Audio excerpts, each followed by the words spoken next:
Hey guys, tonight we walk into the oldest kind of silence, the kind that waits under broken reeds, under temple dust, under the first patient scratch marks pressed into wet clay by hands that have been gone for 5,000 years. You are standing at the edge of ancient southern Mesopotamia, where mud water and memory keep folding into one another, and where Sumerian texts may hint at a question stranger than any ordinary myth. Some parts of tonight's journey are widely accepted history, some parts are interpretation, and some parts are calm, what-if imagination. Because this is one of those stories where archaeology suggests one thing, historians debate another, and the shadows between them can feel unusually alive.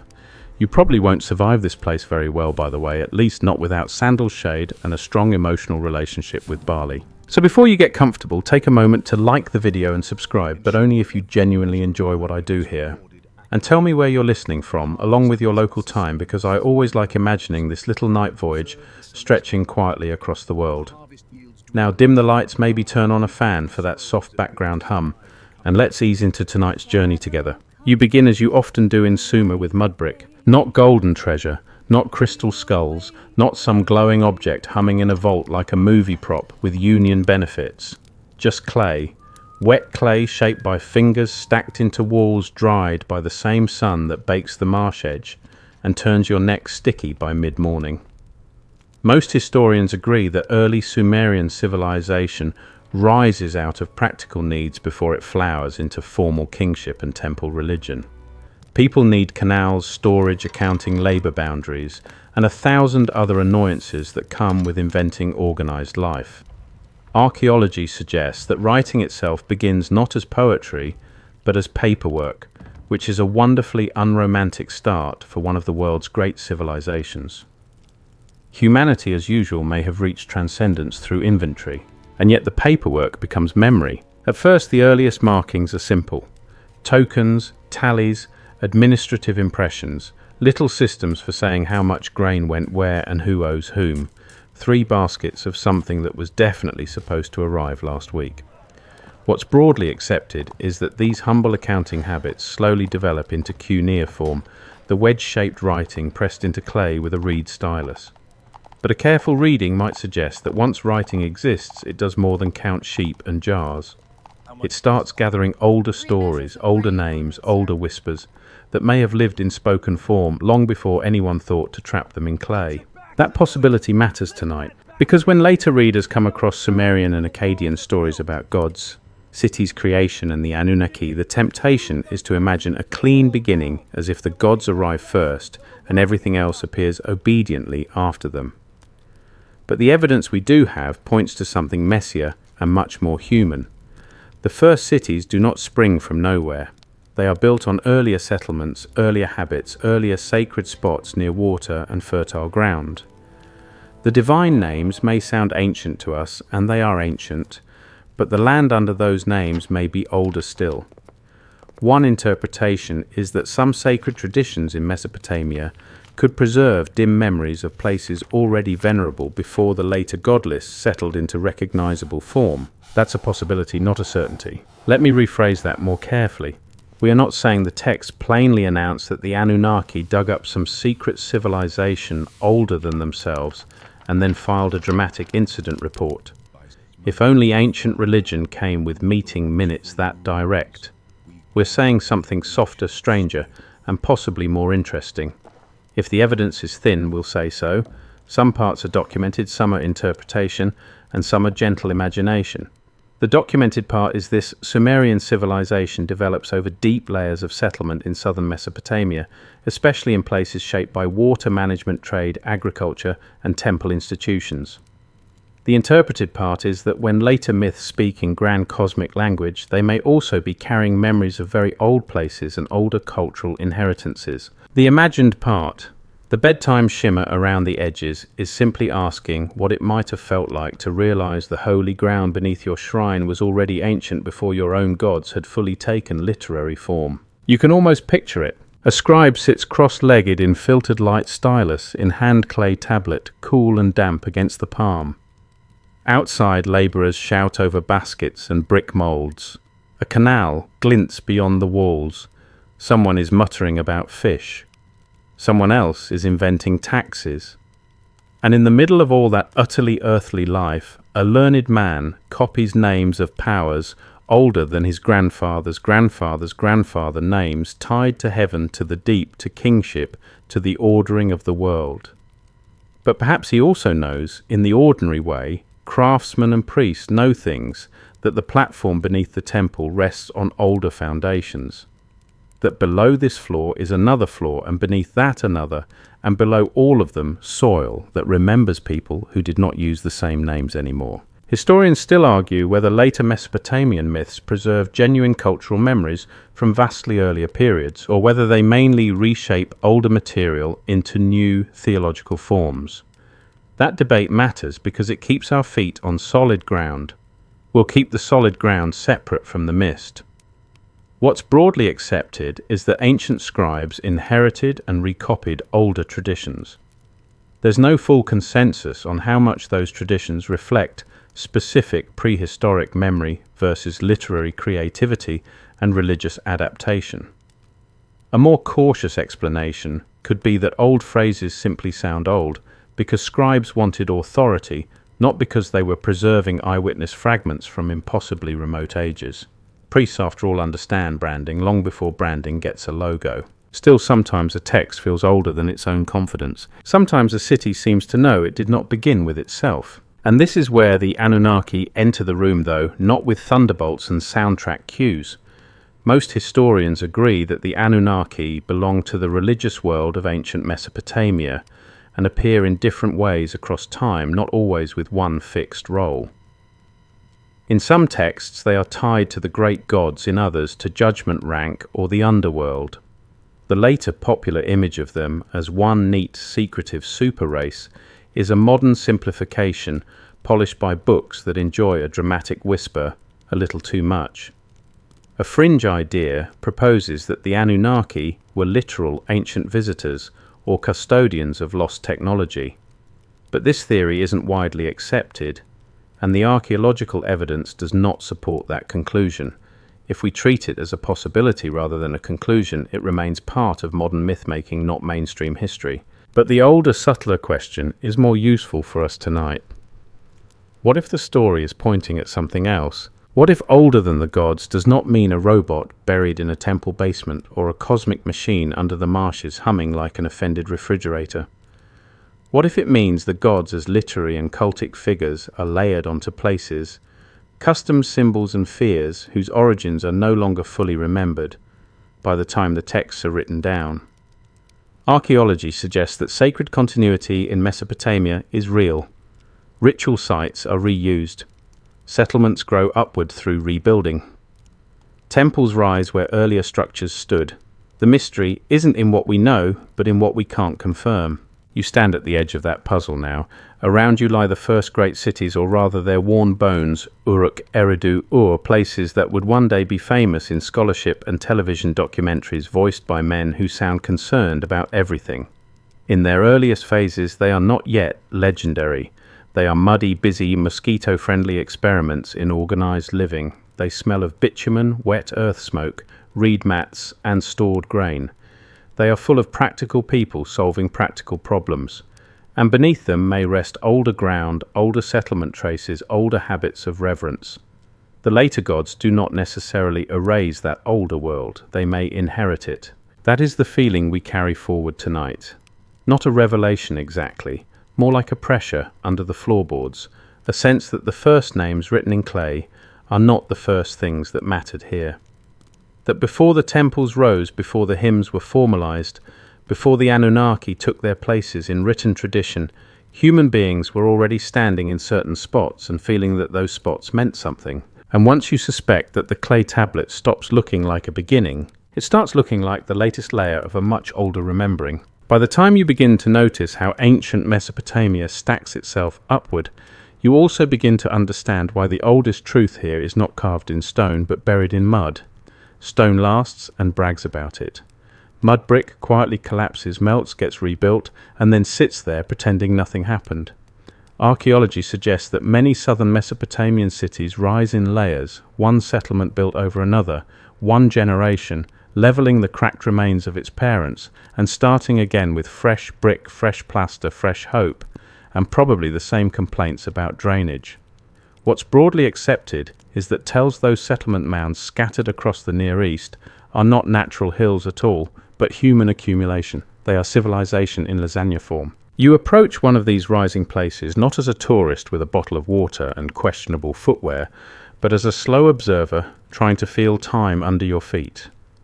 The upper levels show the expected signs of city life: wall lines, courtyards, pottery scatters, bits of kiln-fired debris, seal impressions, old drains, the steady grammar of human routine. But the deeper the excavators go, the more the neat story of divine beginnings begins to soften. Below later temples and formal buildings lie earlier houses. Below those houses may lie still older occupation traces, simpler, humbler, less decorated, yet already rooted in the same stubborn ground. Most historians agree that early urbanism in southern Mesopotamia grows out of long developmental processes rather than appearing all at once in a dramatic historical mic drop. That slow growth matters because it changes the mood of the story. If cities grow layer by layer, then sacred meaning may do the same. A careful reading might suggest that when later Sumerian texts describe cities under divine patronage, they are speaking from the topmost visible layer of a place that had already been inhabited, worked, and perhaps quietly revered for generations beyond counting. We are not proving anything tonight, we're following clues. The clue here is simple. The oldest known written names for gods do not necessarily mark the first moment those places mattered.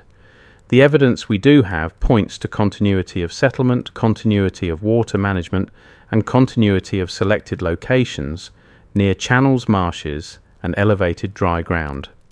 In other words, humans do what humans always do. They keep returning to the spots that work. And then they call those spots sacred. Sometimes because they already feel sacred. Sometimes because power likes a memorable address. You can imagine a later priest standing on a rebuilt platform reciting polished words for a divine house, while under his sandals lie the crushed remnants of much older walls built by people whose ritual language is lost. Historians still argue whether the sacred prestige of the great Sumerian centers comes mainly from institutional continuity or from dim memory of far older occupation. That's a possibility, not a certainty, but it is a useful question. A more cautious explanation could be that practical geography explains most of it. Water access, fertile land, transport routes, and defensible planning. You do not need supernatural inheritance to explain why settlements persist in good locations. Marshes, canals, and agriculture are persuasive landlords. Still, the practical and the sacred are not enemies here. That is one of the great Mesopotamian lessons. The same place that stores grain may host a hymn. The same canal that waters barley may define the edge of a divine precinct. The same elevated platform that keeps a shrine dry may over centuries gather an aura no one can fully separate from its utility. Most historians agree that religion, administration, and economy were deeply entangled in early Sumerian cities. Temples were not merely spiritual theatres. They were institutions. They organized labor-managed goods, redistributed resources, and anchored political life. Which means that once a place became important, it stayed important for reasons both earthly and symbolic. You can almost hear the bureaucracy humming in the background like a sleepy beehive made of clay, and yet the deeper levels remain unsettling in the best possible bedtime way, because depth always teases imagination. Excavation reports do not usually say, "Good evening, we have uncovered a mystery older than heaven." They say things like occupational phase, earlier stratum pottery, horizon wall, alignment, burn layer, and associated material culture. Very sensible, very controlled. Archaeologists are on the whole professionally allergic to wild overstatement, which is probably good for civilization. But even the most cautious trench can stir strange feelings. When one phase of a city lies over another and another and another, you begin to see how easy it would be for later societies to inherit a place whose true beginning they no longer remembered. If we treat it as a possibility rather than a conclusion that matters for the Anunnaki story, not because the texts literally say the gods found a basement civilization and panicked, they do not. Let me rephrase that more carefully. The interesting possibility is subtler. Later, divine narratives may have attached themselves to already ancient sites whose original significance had faded into custom, then into ritual, then into myth. One interpretation is that when Mesopotamian religious traditions place the gods at the foundation of cities, this may reflect not the first start of settlement, but the later sacralizing of places that had been meaningful for a very long time. What if the oldest bricks were already ancient when the priests arrived? That question does not ask you to abandon history. It asks you to notice how history behaves in real ground. Take southern Mesopotamia itself. Its landscape is unstable in the most productive way. Rivers shift, channels silt up, marshland expands and contracts, settlements adapt, architecture rises and falls. Archaeology suggests that environmental management is central to early Mesopotamian development. Without canals, embankments, coordinated labor, and seasonal rhythm, there is no city. But because all of that happens in mud brick environments, destruction does not always look dramatic. A wall slumps, a house is leveled, debris becomes fill becomes foundation, foundation becomes ancestry. Before long, the city is standing on its own compressed memory, like a librarian sitting on every draft copy at once. And then comes the old human instinct to explain inherited ground with inherited stories. A popular rumor claims that ancient people always knew exactly what stood beneath them, as if every temple builder enjoyed perfect access to deep time. The evidence is much thinner than that. In most cases, later builders probably knew something had come before without knowing precisely what or when. They saw old bricks, they encountered buried walls, they reused materials, they inherited names, they may even have preserved local traditions about venerable sites. But full historical clarity is a luxury. The mystery isn't in what we know, but in what we can't confirm. That uncertainty is where storytelling begins to bloom, not because people are foolish, but because memory prefers shape to silence. You can feel that preference taking hold now. The city around you is alive with movement. Reed bundles creak on shoulders. Donkeys shuffle irritably, as donkeys have apparently maintained a consistent artistic vision for millennia. Potters turn wet clay. Someone argues over rations with the spiritual confidence of a man who has absolutely misplaced the receipt. Over all of this rises a rebuilt sacred structure, whitewashed perhaps, or at least carefully maintained, presented as a centre of order. Yet beneath it are the mute remains of prior rooms, prior courtyards, perhaps prior shrines. Not alien ruins, not Atlantis with better branding, just older human life compacted until it becomes almost geological. And that may be the most haunting possibility of all. What if what later Mesopotamians encountered was not a forgotten race of super beings, but the sheer age of human presence itself? What if the thing older than the gods in narrative terms was the ground of remembered habitation so ancient that later theology had to drape it in divine language just to make emotional sense of it? Scholars continue to debate how far such memory can travel through ritual and story. There's no full consensus, but archaeology suggests that the first cities are not clean openings, they are layered inheritances.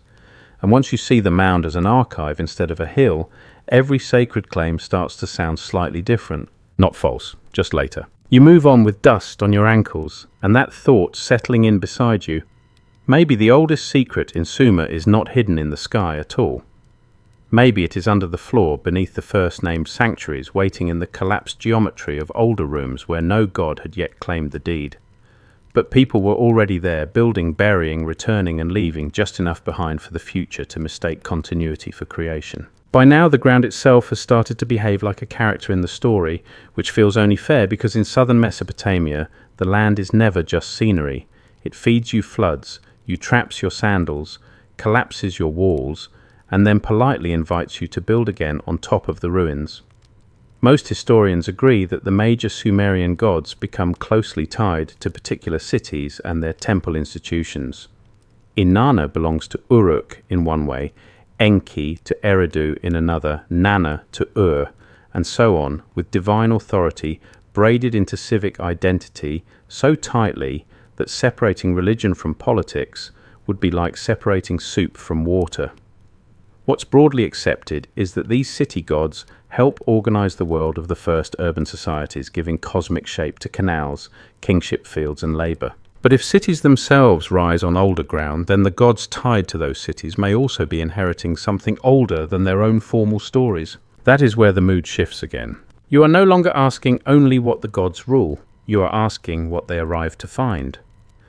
A careful reading might suggest that some Mesopotamian divine systems are not the first naming of a place, but a later naming and act of interpretation, layered over locations already heavy with habit memory and reverence. That's a possibility, not a certainty, and we should keep it framed gently. The evidence we do have points to long continuity of settlement and repeated rebuilding at important sites. The interpreted step is wondering whether those important sites had meanings that predate the theological language later attached to them. The imagined step, the sleepy lantern glow around the edges of the evidence, is asking what it would feel like if even the gods in your sacred stories turned out to be inheritors rather than originators. It is not as strange as it sounds. Human beings do this constantly. You move into an old house, paint the walls, rename the rooms, and within 6 months you are calling it yours, even though the stairs still creak with someone else's century. Ancient cities do much the same, only with more reed bundles and fewer mortgage forms. A shrine rises where earlier people already gathered. A god receives a formal temple where older inhabitants may have marked the place with less durable rituals. The later institution becomes official history. The earlier attachment fades into the soil. Archaeology suggests that this kind of layered continuity is common in early urban centres. Sacred geography often develops by accretion. It grows, settles, formalizes, and then retroactively feels inevitable. Historians still argue whether the attachment of certain gods to certain cities reflects deep prehistoric continuity or later political and religious consolidation. That debate is important because it stops us from floating too far into dreamy speculation without a paddle. A more cautious explanation could be that once city-states became stronger local priesthoods and rulers simply elevated their patron deities and projected divine antiquity backward. That happens in many cultures. Political power loves old roots, even when it has to plant them yesterday. Still, even propaganda usually works best when it has something older to wrap itself around. And Mesopotamia offers plenty of old ground. Imagine the ceremonial center of a Sumerian city, not at its loudest, but at dawn before officials arrive, and before heat starts pressing the day flat. The air smells faintly of damp clay and ash. Somewhere nearby, a kiln has not quite cooled.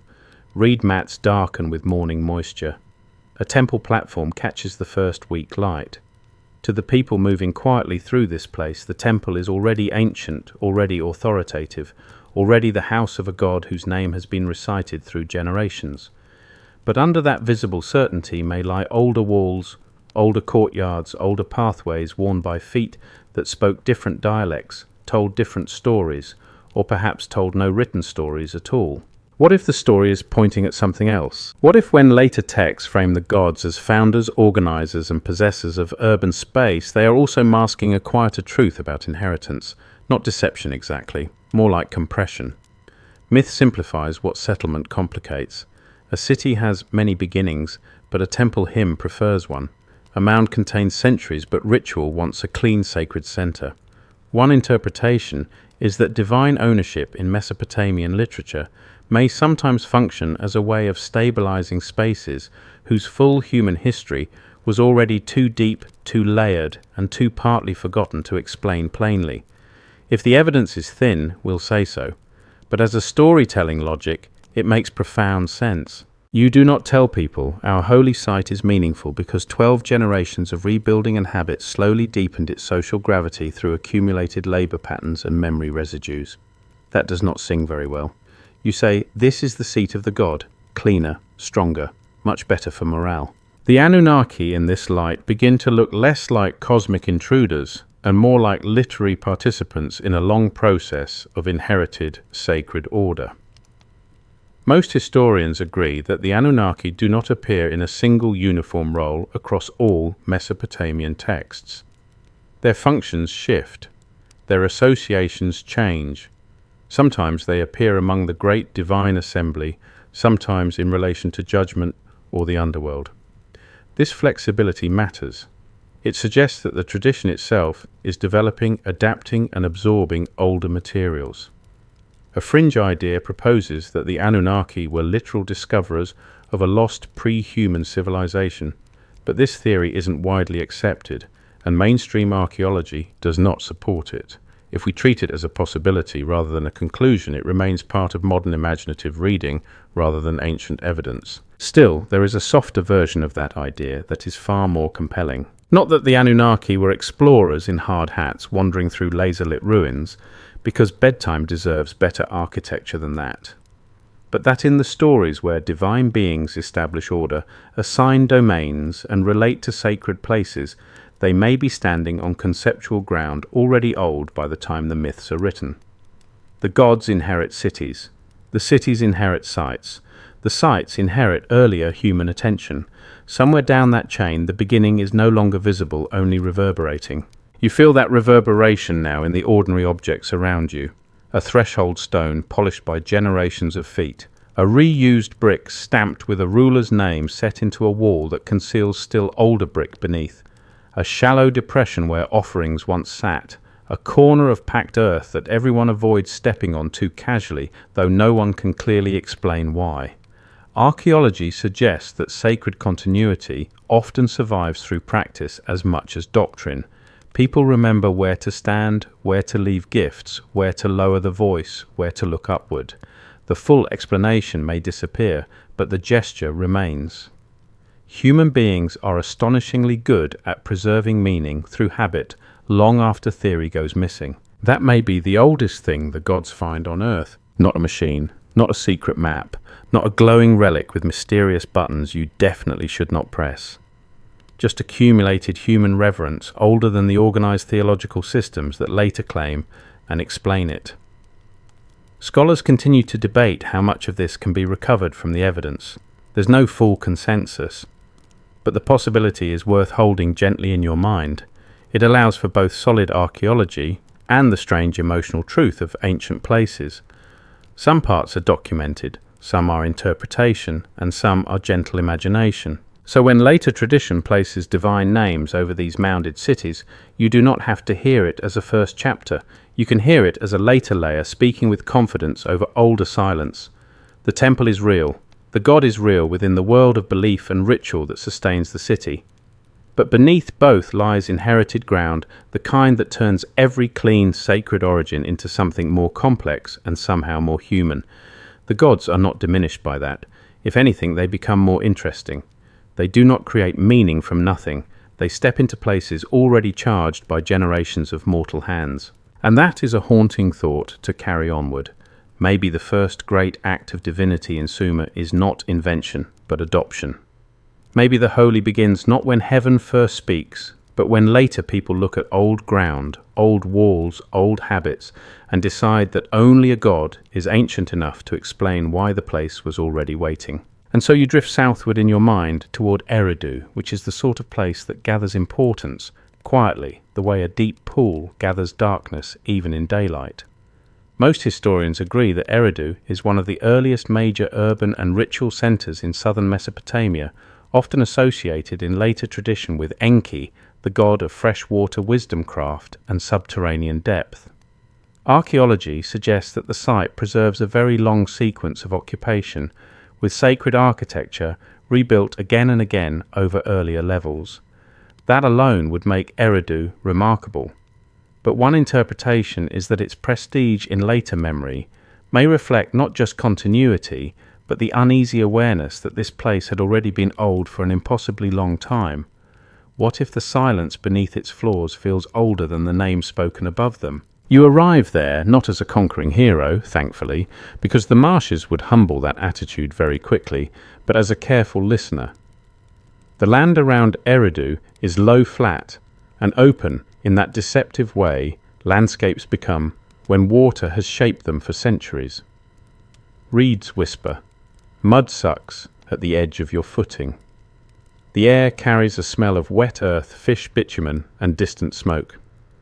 Somewhere nearby, a worker curses softly at a basket that has decided to become heavier on principle. The temple precinct rises above all this ordinary struggle because sacred places in Mesopotamia are never entirely separate from daily life. They are elevated, yes, but never abstract. Even the house of a god still has to contend with dust. What's broadly accepted is that Eridu matters very early, both archaeologically and in Mesopotamian tradition. Later texts elevate it into a place of primordial significance, a city with deep associations to beginnings, kingship wisdom, and the ordering of civilization. In literary memory, it can seem almost like a first threshold, the sort of place where the world learns how to become itself. But historians still argue whether that prestige reflects direct memory of exceptional antiquity, later theological idealization, or some blend of both. That debate is the heart of tonight's mood. The documented ground says the site is genuinely ancient. The interpretive mist suggests later people may have sensed that antiquity in ways their stories could only partly explain. Eridu is perfect for that kind of tension. A more cautious explanation could be that its significance is practical and institutional before it is mystical. Water access matters.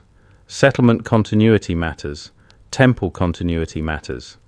If a site remains occupied and ritually central across a long span, then of course later tradition will dress it in first city grandeur. Human communities are very good at taking durability and giving it a halo. That does not make the halo false. It just means longevity itself can become sacred. And in a mud brick world where so much collapses, any place that keeps rising again begins to feel uncannily chosen. If we treat it as a possibility rather than a conclusion, Eridu may represent exactly the sort of place where later divine language settles over older layers of human memory. You can picture the builders. Not legendary kings glowing with destiny, just crews of labourers, planners, carriers, plasterers, and overseers moving methodically through heat and mud. One platform is levelled, another is raised. Old walls are incorporated, buried, or respectfully built over. Each reconstruction says the same thing in architectural grammar: this place still matters. Archaeology suggests that repeated temple rebuilding at Eridu spans an impressive depth of time. The evidence we do have points to long continuity of sacred focus even as forms change. But what no excavation can fully recover is the feeling of that continuity for the people living it. And feeling matters, because at some point surely someone in Eridu notices that the temple rests on older temples, and those rest on older constructions still, maybe not with modern archaeological precision, obviously. No one is standing there with a trench diagram and a site report clipped neatly under one arm while swatting mosquitoes with the other. But builders know when they meet earlier walls. Priests know when rites inherit old positions. Communities know when a place is older than anyone can explain without stories. The mystery isn't in what we know, but in what we can't confirm. What did they think when they encountered depth so old it resisted neat memory? One interpretation is that places like Eridu become sacred, not just because gods are assigned to them, but because the places themselves exert pressure on imagination. The deeper the site, the more natural it becomes to speak of primordial times, ancient decrees, hidden wisdom, and divine firstness. That's a possibility, not a certainty, but it would fit the emotional logic of ancient religion very well. A city with visibly layered antiquity almost demands a mythic vocabulary. If your sanctuary has been rebuilt more times than anyone can count, the god has always dwelled. Here is not merely theology. It is an elegant response to archaeological confusion before archaeology exists. And Eridu, with its link to Enki, makes the whole thing even richer. Most historians agree that Enki, known later as Ea in Akkadian tradition, is associated with fresh subterranean waters, intelligence craft, and the hidden deep. In other words, if Mesopotamian religion were casting roles for the deity most likely to feel at home over an ancient layered site full of buried foundations and watery symbolism, Enki would be an aggressively strong candidate. Not proof, of course. Let me rephrase that more carefully. This does not mean the cult of Enki began as an explicit memory of discovering something older than the gods. That would go beyond the evidence. but it raises the possibility that a god of depth, wisdom, and underground water becomes especially meaningful in a place where antiquity itself seems to live below the floor. That symbolic fit is hard to ignore. A fringe idea proposes that Eridu preserves encoded memory of a pre-Sumerian lost civilization so advanced that later priests disguised it as divine knowledge. This theory isn't widely accepted, and mainstream archaeology does not support claims of vanished super technology beneath the site. If the evidence is thin, we'll say so. Still, if we strip away the dramatic modern packaging, there remains a gentler and more believable version of the question. What if the older thing was not technological at all, but cultural? What if Eridu's deepest power came from hosting layers of human continuity, so ancient that later communities experienced them almost as something pre-human, or at least beyond ordinary ancestry? You stand now in the imagined hush of the inner precinct. The plastered walls glow softly in lamplight. A vessel waits near an offering place. Reed mats dull the sound of footsteps. Outside, the marsh breathes in darkness.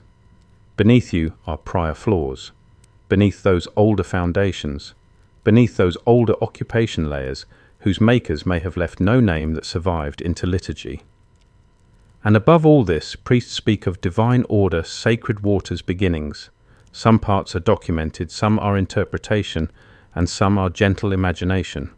But the blend feels right here, because Eridu itself seems to invite that exact mixture of solid ground and mist. Scholars continue to debate how far Mesopotamian literary memory preserves real awareness of prehistoric depth. There's no full consensus. What's broadly accepted is that Eridu is genuinely old, ritually important, and unusually resonant in later tradition. A careful reading might suggest that such resonance grows stronger because the site already carried more past than anyone could neatly narrate. And what if that is what later stories transformed into divine antiquity? Not a lie, not a secret conspiracy by sandal-wearing priests with suspiciously dramatic eyebrows, just a human response to depth. Because sometimes the oldest thing you find is not an object at all. Sometimes it is the realization that the ground beneath your holiest place has been gathering memory longer than your gods have had names anyone still remembers clearly. And once a city feels that, once it senses that it stands on a silence deeper than its own theology, it begins to speak of beginnings with a different tone. More reverence, more caution, more wonder, as if even the divine had arrived at Eridu and paused just for a moment to look downward. From Eridu, your thoughts move naturally toward the flood, because in Mesopotamia everything eventually does. Water feeds the field, fills the canal, lifts the reed boat, seeps into the foundation, and then, on a bad day, reminds everyone that civilization is basically an organized argument with rivers.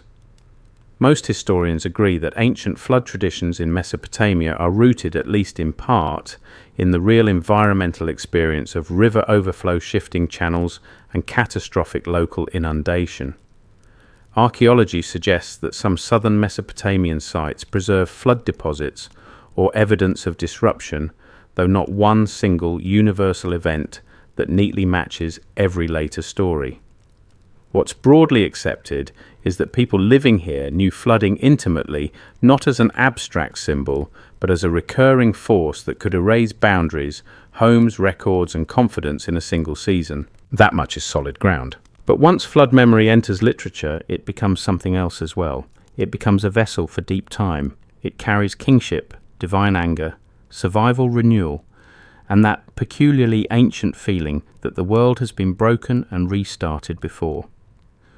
One interpretation is that the great Mesopotamian flood traditions, including royal lists that divide rulers into before and after the flood, may preserve not just reactions to disasters, but fragments of older historical memory compressed into ceremonial language. That's a possibility, not a certainty. If the evidence is thin, we'll say so, but the literary effect is unmistakable. The flood in these traditions does not merely destroy, it separates epochs. It makes everything before it feel older, dimmer, more difficult to verify. And that is where the mood of tonight's mystery returns. Because if later texts place ancient kings and divine order on one side of a flood boundary, what exactly is being remembered there? A more cautious explanation could be that the before the flood world is a mythic way of talking about remote antiquity. a rhetorical distance marker rather than a historical archive. That is entirely plausible. Humans love placing their most elusive past behind one dramatic curtain. It gives the unknown a weather system.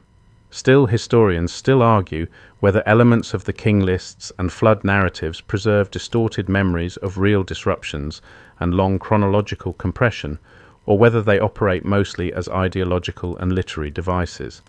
There's no full consensus, which is exactly why the stories remain so fertile. You can feel the appeal immediately. Stand in a Sumerian city after heavy waters have withdrawn. Mud cakes everything, walls slump, reed fences lean as if emotionally exhausted. Grain stores must be checked. Boundaries have blurred. Graves may be disturbed. The ordinary geometry of daily life has been softened into uncertainty.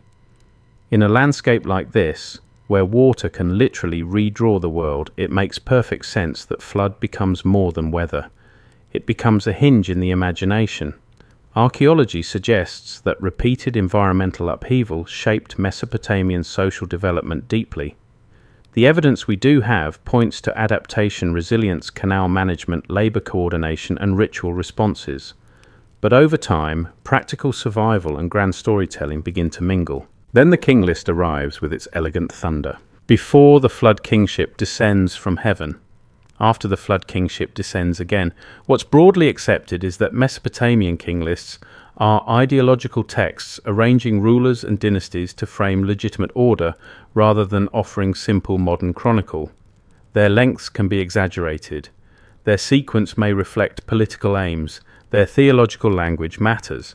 Yet a careful reading might suggest that the list structure preserves something emotionally true about how the past was experienced.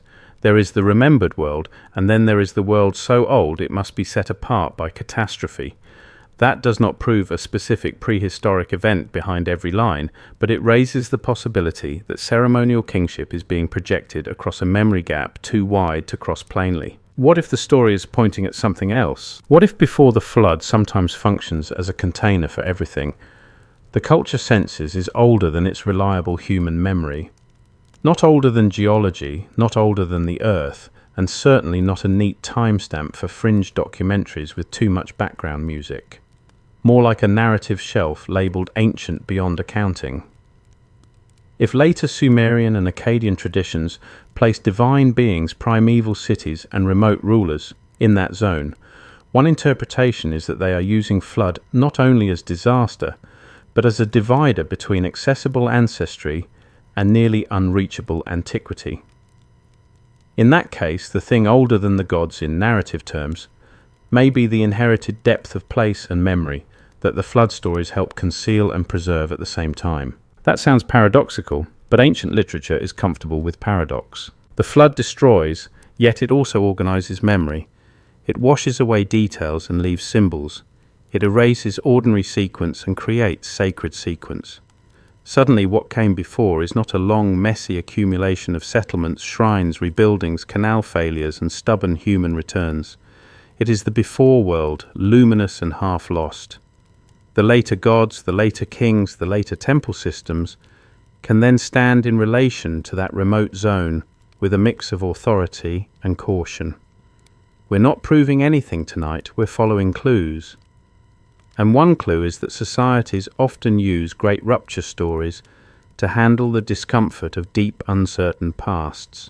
The Anunnaki fit interestingly into that discomfort. Most historians agree that the Anunnaki belong within a broad and changing Mesopotamian divine framework, not a fixed science fiction cast list. In some narratives of beginnings and cosmic ordering, divine assemblies and inherited powers matter deeply. A fringe idea proposes that the Anunnaki survived an actual global cataclysm and then rediscovered ruins from a previous world. This theory isn't widely accepted, and there is no archaeological basis for taking it literally. To be clear, this is debated. But if we treat it as a possibility rather than a conclusion, its emotional logic becomes easier to understand. It reflects the same instinct already visible in ancient flood tradition, the sense that the present order sits above something older, partly destroyed, and never fully explained. You can imagine a temple scholar reading older materials by lamplight, copying names of kings with impossible rain-length cities set in a world before the waters and divine decrees unfolding across ages no one could verify. He may not believe in the modern sense of believing because belief is too narrow a word for what these texts do. He inhabits them, he maintains them, he preserves the sequence because sequence itself is sacred. Yet perhaps in the quiet of the archive, even he senses that some entries are less history than inherited depth, not false, not empty, just carrying more mystery than clarity. Some parts are documented, some are interpretation, and some are gentle imagination. The documented part is that Mesopotamian flood traditions are real, influential, and deeply rooted in environmental life. The interpreted part is that they may also preserve a cultural mechanism for handling memories older than normal record. The imagined part is the mood of a world where kingship after the flood feels like a restart because the people composing the text truly feel that what came before is too old to hold directly. A popular rumour claims the ancients were hiding exact details of a vanished super-civilization beneath these stories. The evidence is much thinner than that. A more cautious explanation could be that they were doing something more subtle and more human, turning fragmented depth into usable narrative. And narrative has rules. It prefers thresholds. It likes one side and the other side, before and after, order and chaos, known and unknowable. The flood provides all of that. It also gives later institutions a way to claim continuity with a remote past, without needing to map every missing century. Archaeology suggests the world of early southern Mesopotamia develops through long, uneven processes. Literature, by contrast, prefers a cleaner doorway. Walk through the flood and you are in the deep old time. Walk back out and the present can begin again. So as you move through this story, the flood is no longer just water, it is memory behaving like weather. It is the line later texts draw when the older ground beneath cities, temples and divine names becomes too distant for ordinary speech. And perhaps that is why the pre-flood world feels so charged, not because it gives us a solved secret, but because it guards an open question. The mystery isn't in what we know, but in what we can't confirm.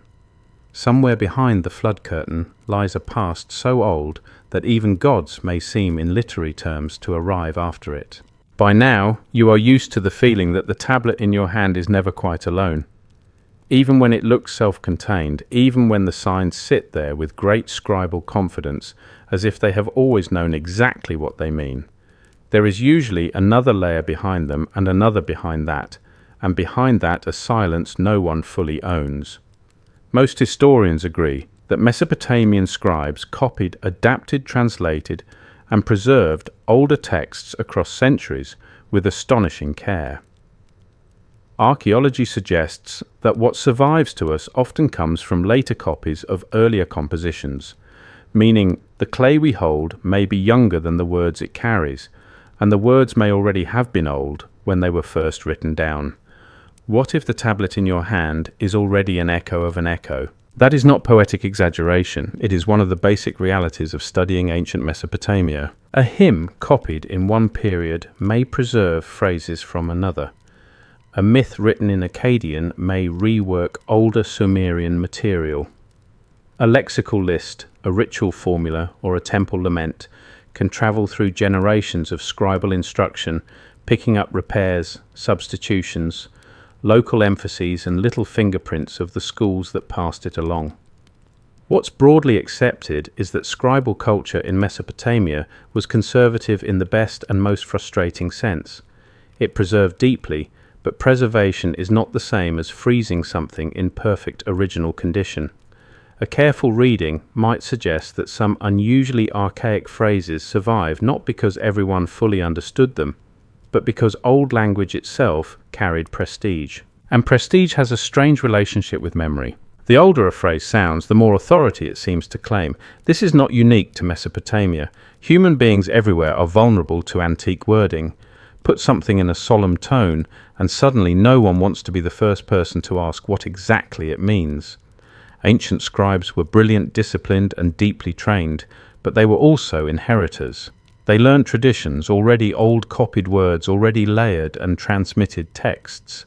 that sometimes contained names, formulas, or turns of phrase whose earliest contexts were receding beyond ordinary recovery. Historians still argue whether certain archaic expressions in Mesopotamian literature reflect genuine continuity from very early periods or literary archaism deliberately maintained to signal antiquity. That's a possibility, not a certainty, but it matters enormously for tonight's story. Because if a text sounds older than its own surface, then the world it describes may also feel older than its current divine cast. Imagine a scribal room in the afternoon heat. Clay tablets are stacked nearby. Apprentices mutter lists of signs under their breath, with the hollow-eyed dedication of students in every century who suspect there may be an easier career path somewhere else. A master scribe presses wedges into damp clay, copying a composition whose origins are already far removed from the present city around him. He knows the signs. He knows the sequence. He knows which formulas must remain untouched because tradition says so. But does he know exactly when every phrase entered the composition? Not likely. Does he know whether a particular title, place name, or phrase about beginnings comes from the earliest layer or a later reworking? Maybe not. The evidence we do have points to extraordinary continuity of scribal transmission, but not to perfect transparency about origins. That lack of transparency is where mystery lives. Not the loud mystery sold in modern paperbacks by men who look very pleased with themselves, but the quieter mystery of inherited language. One interpretation is that some Mesopotamian texts preserve wording so old that later scribes treated it with reverence, even when its earliest setting had grown obscure. If we treat it as a possibility rather than a conclusion, then a tablet can become a cultural fossil bed. Not every line is equally ancient. Not every phrase is a window into prehistory. If the evidence is thin, we'll say so. But some compositions may indeed carry layers of memory that extend beyond the period of the surviving copy in ways no single reader could fully disentangle. And when that happens, old phrases begin to glow a little. Not literally, thankfully. Ancient archives have enough problems without enchanted stationery, but emotionally, yes. A ritual line repeated for centuries may start feeling primordial simply because no one can remember a time before it. A divine epithet may sound like pure theology when in fact it could be preserving an older local feature, a lost cult association, or a place-based memory later absorbed into the story. Scholars continue to debate how much genuine antiquity can be recovered from archaic language alone. There's no full consensus. A more cautious explanation could be that archaising language is often just a learned style, the ancient equivalent of formal legal voice. That is absolutely possible. Still, style and memory are not enemies. Sometimes style is how memory survives after explanation fades. What if the story is pointing at something else? What if those difficult old phrases, those oddly persistent formulas, are part of the mechanism by which later Mesopotamian tradition carries forward contact with something older than the gods, as later literature presents them? Not older than belief itself, but older than the stable named fully organized divine systems we encounter in mature written tradition. Most historians agree that the great Mesopotamian religious corpus develops over time rather than arriving all at once in complete form.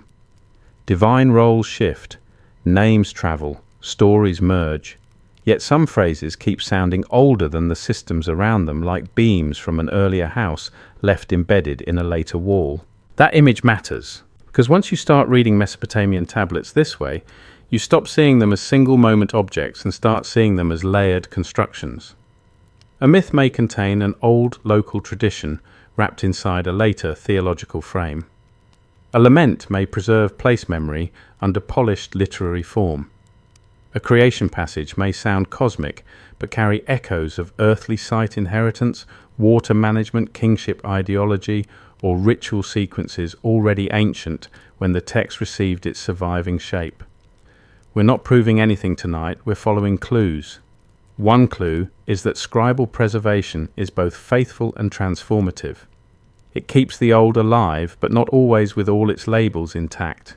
The Anunnaki become especially interesting in that environment. Most historians agree that references to the Anunnaki appear in varied and evolving literary settings across Mesopotamian history.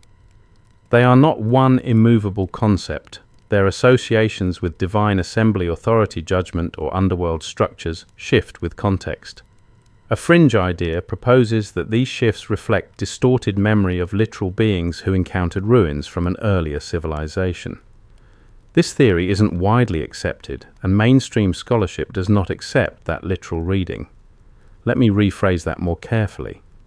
The more grounded possibility is that texts involving divine assemblies and inherited powers are themselves products of layered tradition, meaning the Anunnaki as written figures may stand inside narratives already built atop older verbal and ritual material. So even the gods in the text may be later rivals to the language that carries them. That is a haunting thought, and also a very Mesopotamian one. Beneath the neat wedge signs lies the invisible labour of copying. Beneath the copying lies schooling. Beneath the schooling lies tradition. Beneath the tradition lie older phrases whose first context may have vanished. The mystery isn't in what we know, but in what we can't confirm. You can picture a tablet fresh from the scribe's hand, edges damp signs, crisp surface, new. Yet the words on it may already have lived through centuries of human mouths. Hands, schools, reforms, misunderstandings, and careful acts of preservation. It is young clay holding old speech. An old speech changes the atmosphere of a room. Suddenly, the archive no longer feels like a place where texts begin. It feels like a place where they arrive after long journeys. Some parts are documented, some are interpretation, and some are gentle imagination. The documented part is scribal continuity and the copying of older material. The interpreted part is that archaic language may sometimes preserve memories older than the later theological systems that frame it. The imagined part is the mood of a reader realizing that the authority of the tablet comes partly from the fact that no one alive can fully see where its deepest roots begin. So you turn the tablet slightly in the light and recognize what makes it unsettling. It does not merely tell a story, it testifies to survival. It may speak in the voice of priests and gods, but somewhere inside it are older turns of phrase, older assumptions, older verbal stones reused in later sacred walls. And if that is true, then the oldest thing the Anunnaki find may not be an object in the earth at all. It may be a language already ancient when they entered the narrative, a buried inheritance of words that remembers more than it can explain. By now, the story has taught you to distrust neat beginnings, which is probably healthy in ancient Mesopotamia, and also in life generally. The more closely you look, the more every first thing turns out to have an older flaw beneath it, an earlier usage, a prior name, or at least a suspiciously well-established mud problem. Most historians agree that the Anunnaki belong to a long and changing Mesopotamian religious tradition rather than one fixed doctrine handed down in perfect clarity. Their roles shift from text to text, period to period, and city to city. Archaeology suggests continuity in divine tradition, yes, but not immobility. And one interpretation is that the Anunnaki, as later readers meet them, may already be functioning as custodians of an order older than their own literary shape. What if even the gods in the story are arriving late? That thought sounds dramatic, but it rests on fairly calm ground. The evidence we do have points to a religious world in development. Sumerian tradition does not emerge fully packaged with laminated instructions and a durable carrying case. Divine hierarchies evolve. Local cults interact. Titles expand. Powers overlap. Stories are recopied, rebalanced, and occasionally smoothed into broader theological patterns. What's broadly accepted is that Mesopotamian religion grows through accumulation and adaptation across a very long span. Some deities remain important across centuries. Others rise, merge, shift, or change emphasis. This does not make the tradition unstable in a dismissive sense. It makes it alive. Like a city, it is rebuilt while staying recognizably itself.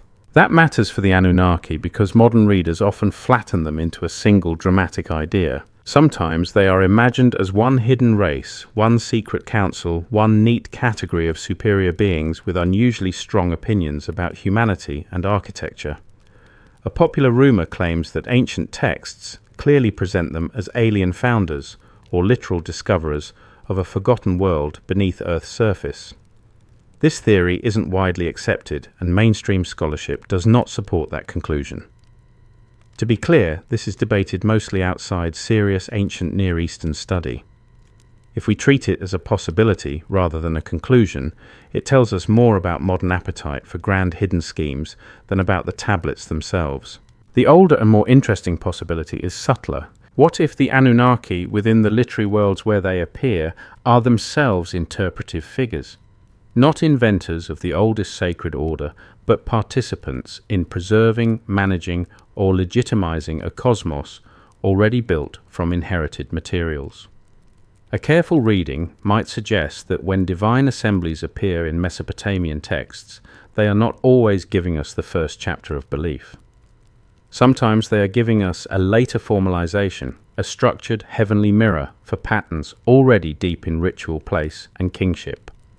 That's a possibility, not a certainty, but it would fit everything else you have been feeling under the floors of these cities. You can imagine how this happens. A city has an old shrine. The shrine becomes a temple. The temple becomes part of a larger theological network. Local sacred powers are translated into more systematized divine language. Names acquire epithets. Epithets acquire stories. Stories acquire formal cosmic settings. Before long, the old place is no longer just locally holy. It sits inside a grander narrative in which great gods and divine assemblies assign roles, establish rank, and authorize the order of the world. Most historians agree that this kind of development, the gradual integration of local and broader religious forms, is normal in complex ancient traditions. Religion scales upward much the way cities do. First a room, then a courtyard, then a precinct, then a worldview. And somewhere in that scaling process, the Anunnaki take their places. Historians still argue whether the Anunnaki were consistently imagined as a defined divine group from the earliest phases, or whether their role became clearer and more standardized only through later literary and theological shaping. That debate is not a minor technicality, it is central to the mood of tonight's puzzle. If their role develops over time, then the Anunnaki, we think we know, may already be late interpreters of older sacred structures. A more cautious explanation could be that they simply reflect normal literary variation, no mystery required. That is perfectly possible. Ancient texts are not obligated to satisfy modern cravings for single clean definitions. Still, variability itself can be revealing. It may indicate not confusion but inheritance, because inheritance rarely arrives neatly labeled. Picture a temple scholar in a later city copying a composition in which divine beings deliberate, judge, divide realms, or attend to cosmic order. He receives the tradition not as raw invention but as something already shaped by previous generations. He may understand the names, the ritual authority, the hierarchy, yet some parts of the divine order he preserves may derive from older local sacred habits, older site traditions, older verbal formulas, even older anxieties about legitimacy and origin.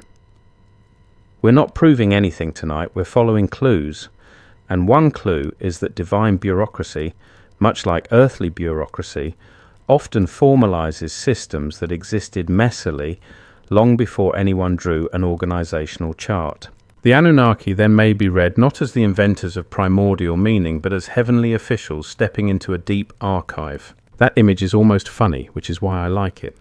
Somewhere in eternity there is apparently a divine records office where everyone looks mildly overworked and deeply concerned about stamp alignment. But beneath the joke is something serious. One interpretation is that the Anunnaki represent the ordering and legitimizing side of Mesopotamian cosmology, the part that names, assigns, confirms, and authorizes. If so, then their narratives may naturally sit on top of older materials, older places, older sacred centers, older flood memories, older phrases preserved by scribes. They do not have to create the oldest thing in order to encounter it. They may simply be the framework through which later tradition handles it. What if the story is pointing at something else? What if the thing older than the gods is the inherited sacred landscape of human civilization itself, and the Anunnaki are the literary mechanism by which later Mesopotamian thought tries to govern that inheritance? Not through conspiracy or concealment in the cartoonish sense, more through classification.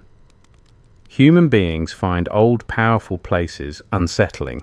They want to know who owns them, who speaks for them, who has the right to interpret them. Divine assemblies answer that need beautifully. They turn ancient ambiguity into ranked order. They make inherited mystery administratively legible, which frankly is exactly the sort of thing a civilization that invented serious record-keeping would do. Archaeology suggests that Mesopotamian sacred and urban life develops over deep continuity, with sites reused, institutions stabilized, and traditions layered across long spans of time. The evidence we do have points to development, not sudden isolated invention. So when the Anunnaki appear in traditions concerned with power judgment and cosmic order, it is entirely reasonable to ask whether they are functioning inside a world already thick with inherited meaning. Scholars continue to debate how far such inherited meaning can be traced behind specific divine groupings. There's no full consensus. If the evidence is thin, we'll say so. But the possibility remains intellectually honest and emotionally rich. You feel that richness now in the quiet after ceremony. The temple has emptied, lamps burn lower. A carved or moulded divine symbol catches the dim light. Somewhere beyond the precinct, a donkey expresses existential disapproval, as donkeys remain committed to doing. Under the polished theology of the present lie older flaws and older names. Under the named gods lie habits of reverence that may predate the final form of their stories. Some parts are documented, some are interpretation, and some are gentle imagination. The documented part is change within Mesopotamian religious tradition.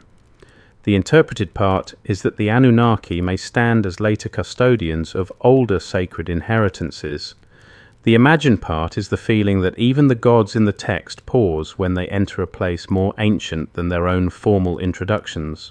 And once you allow that, the Anunnaki become more interesting, not less. They are no longer just mystery bait for modern audiences who enjoy capital letters and ominous thumbnails. They become inheritors, administrators of the old, divine readers of a human landscape already ancient when their names settle into literary form. Maybe that is why their presence can feel so weighty in these stories. Not because they arrive first, but because they arrive after so much has already happened. They do not open the book, they step into the library. And once you start thinking of temples as lids as much as houses, Mesopotamia changes shape around you. The walls do not merely enclose worship, they cover memory. They settle over older rooms, older courtyards, older offerings, and older assumptions about why this exact patch of earth mattered in the first place. Most historians agree that temples in southern Mesopotamia were rebuilt repeatedly on the same sacred footprints, sometimes over very long periods.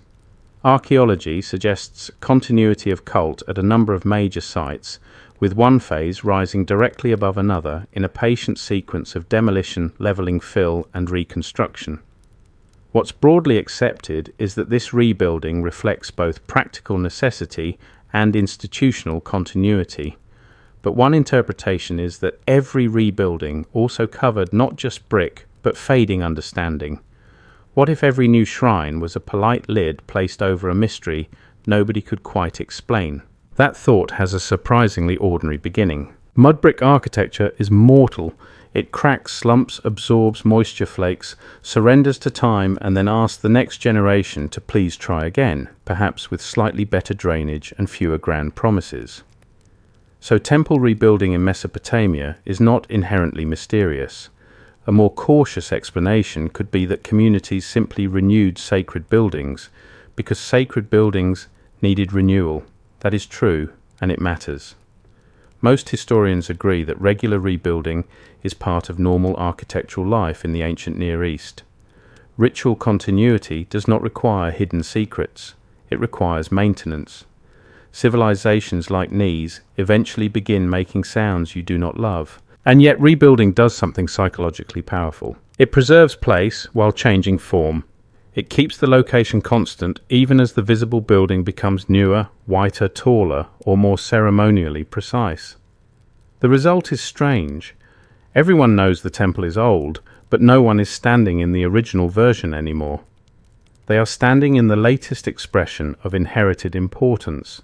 Archaeology suggests this kind of vertical sacred continuity is common in early Mesopotamian sites. The evidence we do have points to repeated investment in the same precincts and platforms.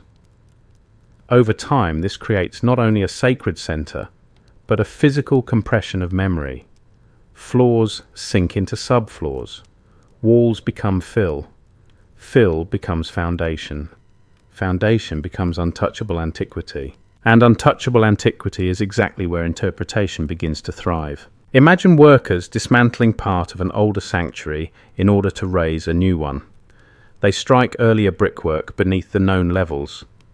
Maybe they find fragments of walls that no longer align with the current plan. Maybe a small deposit emerges from packed earth, an old vessel, a figurine, a foundation object, a stone brought from elsewhere and set deliberately into the ground long ago. Most historians agree that foundation deposits and ritual objects were real parts of Mesopotamian sacred building practice. Archaeology suggests they often served symbolic, dedicatory and protective purposes. But historians still argue whether later rebuilders always fully understood the meaning of what they encountered beneath older sacred floors, or whether some finds were already antique enigmas even to them. That is the deliciously quiet kind of uncertainty we need tonight. Not a treasure hunt, not a trapdoor opening into neon-lit subterranean drama, just the deeply human moment of inheriting sacred architecture whose deepest layers no longer come with explanatory notes. One interpretation is that later temple systems may have preserved earlier sacred arrangements long after their original logic dimmed. The ritual continued, the precinct remained holy, the divine name stayed attached, but the first reason the place was singled out may have become cloudy, then solemn, then mythologized. That's a possibility, not a certainty. If the evidence is thin, we'll say so. Still, there is something almost inevitable about it. The longer a sacred site lasts, the more likely it is to carry meanings no single generation fully controls. This is where buried temples become buried meanings. You can feel it in the imagined labor of reconstruction. New plaster shines, new courses of brick rise true and sharp. Priests bless the work, officials present offerings, scribes record donors and dedications with the noble seriousness of people who know very well that paperwork is also a form of immortality. Yet beneath the official ceremony lies older material, and beneath that older material lies still older material. Each phase once complete in itself, each phase later reduced to support. What if the story is pointing at something else? What if the thing older than the gods is not a missing civilization in the melodramatic sense, but the accumulated sacredness of place so old and layered that later theology can only manage it by giving it divine ownership and covering the rest? We're not proving anything tonight, we're following clues. And one clue is that architecture often preserves devotion better than explanation. People may forget why the first platform was there. They may forget which small local tradition first marked the ground as set apart. They may lose the name of the earliest community that gathered at the site. But they keep rebuilding, they keep ascending the same mound, they keep orienting new ritual around old location. Scholars continue to debate how much of this reflects conscious continuity and how much reflects institutional inertia. There's no full consensus. A temple may remain where it is because everyone agrees it belongs there, even if no one can fully articulate the oldest reasons anymore. That pattern matters for the Anunnaki story because later divine frameworks may be less like origins and more like management systems for inherited sacred weight. Most historians agree that Mesopotamian religion organizes the cosmos through rank domain temple decree and ordered relation. Gods belong to cities, cities belong to gods, and sacred places are made legible through divine association. A fringe idea proposes that temple rebuilding hid literal evidence of a lost pre-God civilization, and that later priests knowingly concealed it. This theory isn't widely accepted, and mainstream archaeology does not support claims of a deliberate cover-up in that dramatic modern sense. Let me rephrase that more carefully. The more grounded possibility is not concealment through conspiracy, but concealment through continuity. By rebuilding over older sacred layers, later communities inevitably covered earlier meanings, even while preserving the site itself. That is much more human and honestly much more haunting, because it means you do not need villains to lose origins. You only need devotion time and practical building habits. The new temple honors the old by replacing it. The replacement safeguards the place by burying its former forms. After enough cycles, the sacred center survives beautifully, while its earliest logic becomes inaccessible. The mystery isn't in what we know, but in what we can't confirm.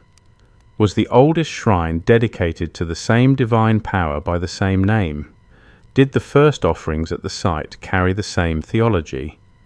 Were older practices folded into later ones so gently that no rupture was ever noticed? Historians still argue whether such continuity masks deep transformation or mostly reflects stable cult tradition. You stand now inside that problem in the soft half-light of the sanctuary. A niche in the wall holds a symbol of the present cult. Freshly smoothed plaster cools the air a little. Footsteps have polished the threshold. Somewhere under your feet lies an older threshold, and beneath that another. Some parts are documented, some are interpretation, and some are gentle imagination. The documented part is repeated temple rebuilding on ancient sites. The interpreted part is that such rebuilding may preserve place while covering original meanings. The imagined part is the sensation that each new sanctuary is speaking politely over an older voice still murmuring below.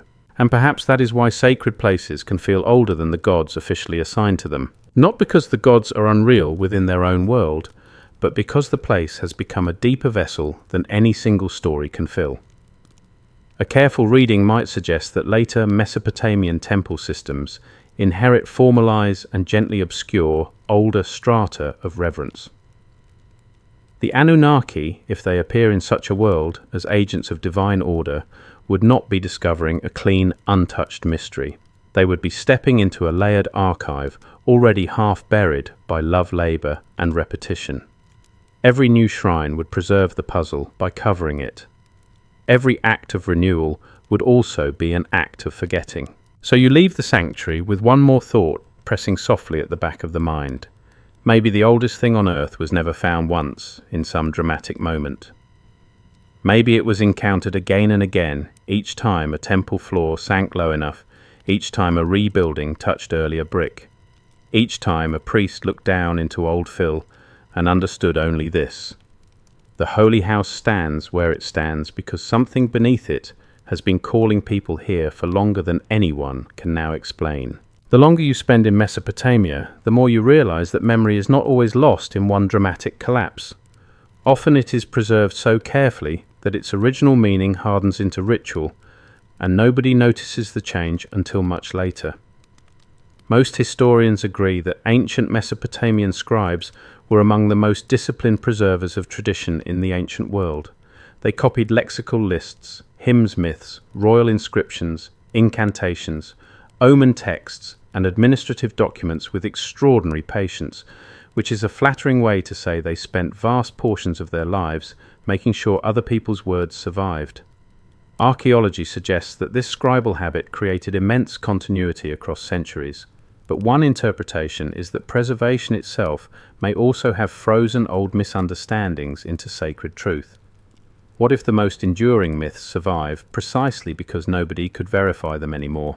That sounds harsher than I mean it. Not misunderstanding as foolishness, more like inherited certainty detached from original context. You know the feeling. A phrase stays in use long after people forget why it was coined. A family tradition continues because no one wants to be the first person to ask why everyone is standing in the kitchen holding a spoon at exactly 6 o'clock. Ancient religion can work the same way, only with more clay, more incense, and higher emotional stakes. What's broadly accepted is that scribal schools in Mesopotamia taught text through repetition and copying. Students memorized signs, lists, formulas, and canonical compositions. Over time, this built a culture in which old material survived with impressive fidelity. But fidelity to wording is not always fidelity to origin. And that is where the room becomes interesting. Picture a school tablet in drying light. On one side, a teacher's careful model signs. On the other, the apprentice's wobbling attempt to imitate them all, earnest effort and mild despair. The child may not yet know what every line ultimately means. He learns because the line is authoritative, because tradition says it matters, because this is how the world of letters is entered. Most historians agree that such educational systems were central to Mesopotamian intellectual life. A more cautious explanation could be that archaic formulas survived simply because education rewarded accurate reproduction, not because anyone thought they concealed primeval secrets. That is true, and it may explain a great deal. Still, preservation changes the emotional texture of knowledge. When words survive longer than explanation, they accumulate gravity. A phrase can become holy by endurance alone. A title can feel primordial because it was never discarded. A ritual sequence may be repeated so often that its internal logic no longer has to be explained. Historians still argue whether certain puzzling or archaic elements in Mesopotamian literature reflect deep historical continuity, local cult inheritance, literary convention, or later misunderstanding of older material. There's no full consensus. But that uncertainty is not a failure. It is the very condition that allows myths to thicken. The mystery isn't in what we know, but in what we can't confirm. You can see how this would affect sacred stories. Suppose a later priest inherits a formula connected to an old place, an old divine epithet, or an old ritual act. He preserves it because it is old, because it belongs, because changing it would feel like tugging at a stone in the foundation. Yet the original setting of the phrase may already be gone. Its earliest referent may have shifted. Its old local context may have been absorbed into a broader temple system or divine framework. One interpretation is that this process turns inherited fragments into sacred constants, not because everyone is lying, but because continuity itself produces authority. If a line has always been there, then it begins to feel like truth in the strongest possible sense, even if its earliest meaning has become cloudy. That's a possibility, not a certainty, but it is deeply human and deeply relevant to the Anunnaki. Most historians agree that Mesopotamian divine traditions developed through long transmission and reinterpretation. The Anunnaki, where they appear, do so inside that evolving literary world. Their roles, associations, and narrative weight change depending on period and context. A fringe idea proposes that confusing or inconsistent divine material is evidence of deliberate suppression, as though ancient scholars were hiding a literal discovery older than the gods and leaving scrambled breadcrumbs for future paperback authors. This theory isn't widely accepted, and mainstream scholarship does not support that conclusion. If we treat it as a possibility rather than a conclusion, it works better as a metaphor. The hiding may not be intentional concealment at all. It may be what naturally happens when later systems preserve older material whose original meaning is partly out of reach. That kind of hiding is far subtler. It happens under respect, under repetition, under the desire not to tamper with venerable forms. A careful reading might suggest that some divine narratives are so enduring precisely because they convert uncertain origins into stable ritual language. The old puzzle does not vanish. It becomes formatted. It becomes sacred sequence. It gets a place in the temple calendar, in the school tablet, in the recited hymn. Once that happens, questioning the deepest layer becomes both difficult and unnecessary. The story works, the rite works, the city continues. Why dig under the floor of a functioning world? Well, because you and I are here, and because ancient people also sometimes did dig under floors, though usually with better reasons than curiosity and worse air circulation. You can imagine an archive room at dusk, shelves or baskets holding tablets, dust settled into corners, the smell of clay and oil and woven reed. A scribe unrolls, not parchment because wrong civilization, but reaches for a tablet whose composition is already older than anyone alive in that room. He copies it carefully. He does not think of himself as inventing belief. He thinks of himself as maintaining order. Yet through that very maintenance, he may be carrying forward elements of a world no one can fully reconstruct. Some parts are documented, some are interpretation, and some are gentle imagination. The documented part is scribal preservation. The interpreted part is that preserved traditions may carry old uncertainties forward as sacred certainties. The imagined part is the quiet feeling of a scribe realizing, perhaps only dimly, that the text in his hands is wiser than he is, and also more confused. What if the story is pointing at something else? What if the older than the gods element is not a hidden object or forgotten species, but the sediment of inherited meaning preserved so well that later theology mistakes it for original structure? In that scenario, the Anunnaki do not discover a buried machine. They inherit a fully functioning, sacred language built partly from older, less understood materials. They become readers of a text, already ancient divine administrators, working inside a cosmos whose deepest layers may predate the final names assigned to them. We're not proving anything tonight, we're following clues. One clue is that continuity can preserve errors just as beautifully as it preserves truths. That may sound unsettling, but it can also be comforting, because it means ancient religion is not less meaningful for being layered. It is more humanly real. It does not hover above time in perfect clarity. It moves through time the way cities do, by rebuilding, repeating, adapting, and dignifying uncertainty. Scholars continue to debate how often this happens in specific Mesopotamian cases. There's no full consensus. A more cautious explanation could be that many apparent puzzles are simply products of genre translation difficulty or our own incomplete evidence. That is certainly part of the picture. Yet even then the effect remains. The oldest surviving myths often feel durable because they have outlived the ordinary explanations that once surrounded them, and that durability changes the air around them. You look again at this temple, the archive, the copied lists of divine names, the calm insistence of ritual life, and you begin to suspect that sacred tradition is not a window so much as a layered wall with older bricks embedded inside. Some still show clearly, some have been plastered over, some are upside down, some probably confused everybody for centuries, and nobody wanted to admit it because the schedule for offerings was already full. Historians still argue whether later Mesopotamian readers fully understood every ancient element they transmitted. Probably not, but perhaps that partial not knowing is exactly why the old material remained powerful. It had become too deep to edit casually, and once that happens, the oldest thing in the world is no longer something waiting to be found. It is something already in use, already recited, already carried forward by faithful hands that preserve it, because it is ancient, even as its first meaning drifts just beyond the reach of the very people keeping it alive.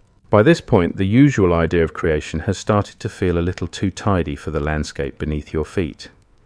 In later reading, it is easy to imagine Mesopotamian creation stories as a grand cosmic opening act, waters divided, order, established gods assigned humanity, arranged curtains up. But the more time you spend with the archaeological ground beneath the texts, the more another possibility whispers from below.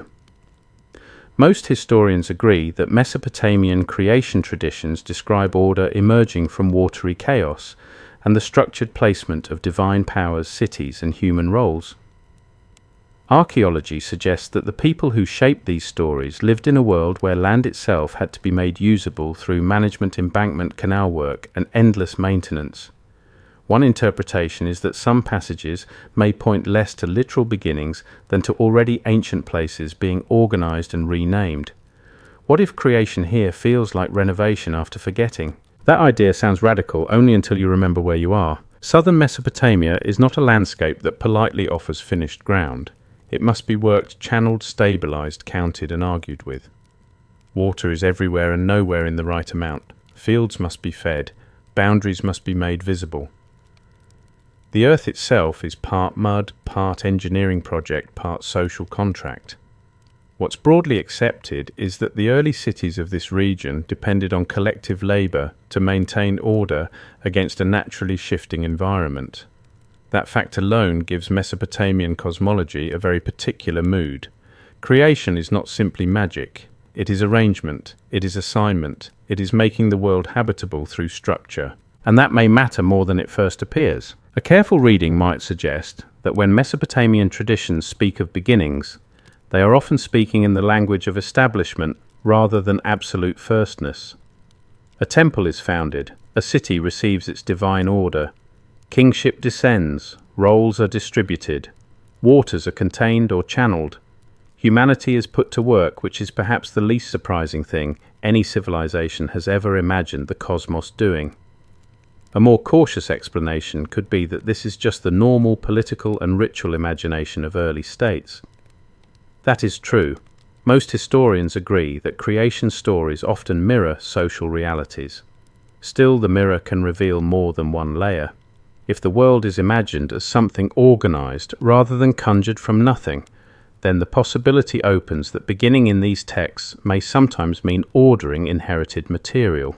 That's a possibility, not a certainty. Let me rephrase that more carefully. We are not saying Mesopotamian creation myths secretly record a renovation project carried out over prehistoric ruins by clearly identified divine contractors. No one is issuing celestial building permits. But it raises the possibility that the emotional logic of these stories comes from a society that experiences order as something imposed onto unruly, older, already there conditions. In that sense, the oldest thing is not necessarily made during creation. It may be what creation disciplines, names, and places under management. That is suggestive, not conclusive. Yet in a region where cities rise on older settlements and temples rise on older sanctuaries, the metaphor becomes difficult to ignore. Historians still argue whether Mesopotamian creation texts should be read primarily as theology, kingship ideology, ritual cosmology, or reflections of environmental experience. There's no full consensus, and that is useful. It keeps us honest. What's broadly accepted is that these stories are not scientific accounts in the modern sense. They are worldview texts, rich with symbolism, power relations, and social logic. But one interpretation is that they may also carry the emotional imprint of people who repeatedly encountered older ground, older layers, and older inheritances while building the present world above them. In other words, creation may sometimes sound like city planning with divine lighting. You can feel this most clearly when you imagine the actual work of making a Mesopotamian city endure. Men haul baskets of mud, surveyors or overseers measure alignments, water must be led where it ought to go and kept from going where it absolutely ought not to. Brick platforms are raised, shrines are oriented, storehouses are counted, paths are cleared. Most historians agree that such practical ordering was central to the survival of early Mesopotamian communities. So when a myth speaks of the world being assigned, divided, stabilized, and given rule, it may resonate not as distant cosmic poetry alone, but as the deepest imaginable version of everyday reality. Archaeology suggests that the line between practical order and sacred order in Mesopotamia is very thin indeed. What if the story is pointing at something else? What if some of the oldest creation language is really the language of inherited space becoming legible again? Not because the texts secretly describe archaeologists in fancy hats, but because ancient societies often experience old places through renewal, not discovery. A platform is cleared, a precinct is named, a watery margin is brought into system. A very old location receives a formal divine identity. In that sense, creation may sometimes function as the sacred naming of what was already there. Some parts are documented, some are interpretation, and some are gentle imagination. The documented part is that Mesopotamian religion emphasizes order assignment and divine structuring. The interpreted part is that such language may fit inherited sacred landscapes as well as abstract cosmic beginnings.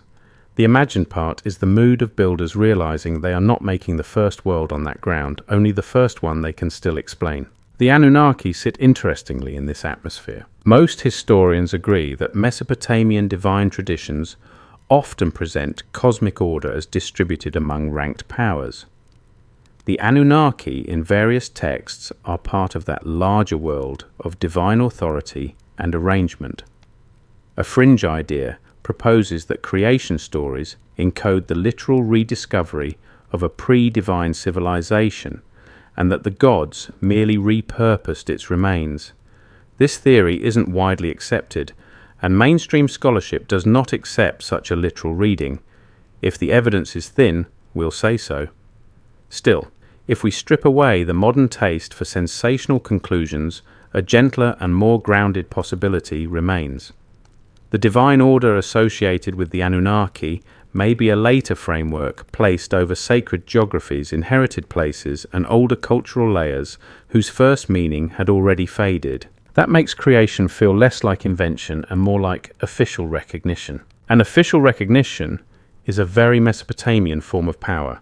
Name the place, assign the god, fix the offering, mark the calendar, record the duty, stabilize the story. Suddenly what was ancient and perhaps vaguely unsettling becomes part of a knowable cosmos. We're not proving anything tonight, we're following clues. One clue is that early civilizations often domesticate uncertainty by naming it. If a place is older than memory, make it the house of a god. If its first significance is unclear, fold it into the creation order. If inherited layers resist explanation, present them as part of how the world was rightly arranged from the beginning. Scholars continue to debate how far such a reading can go in specific Mesopotamian texts. There's no full consensus. A more cautious explanation could be that we are simply noticing broad symbolic fit, not direct encoded memory.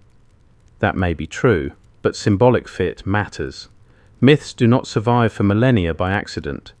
They survive because they resonate with the environment's institutions and emotional habits of the people preserving them.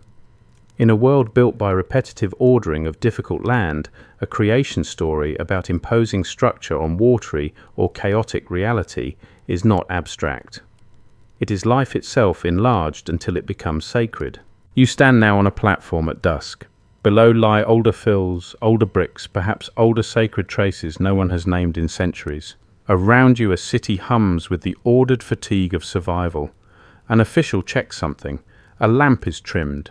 A priest recites words that present the world as placed and governed. Yet beneath that confidence you can feel another truth pressing upward. Not contradiction, just depth. The world being described as created may also be a world repeatedly rebuilt over forgotten beginnings. And once that thought settles, the old texts begin to sound different. Creation is no longer just the first sunrise. It is the act of taking ancient, difficult, inherited ground and making it meaningful again. It is renovation after forgetting. It is order laid carefully over older silence. And if that is so, then the thing older than the gods is not necessarily outside the story. It may be the mute material the story is trying, with all the grace and authority of sacred language, to bring back under a name.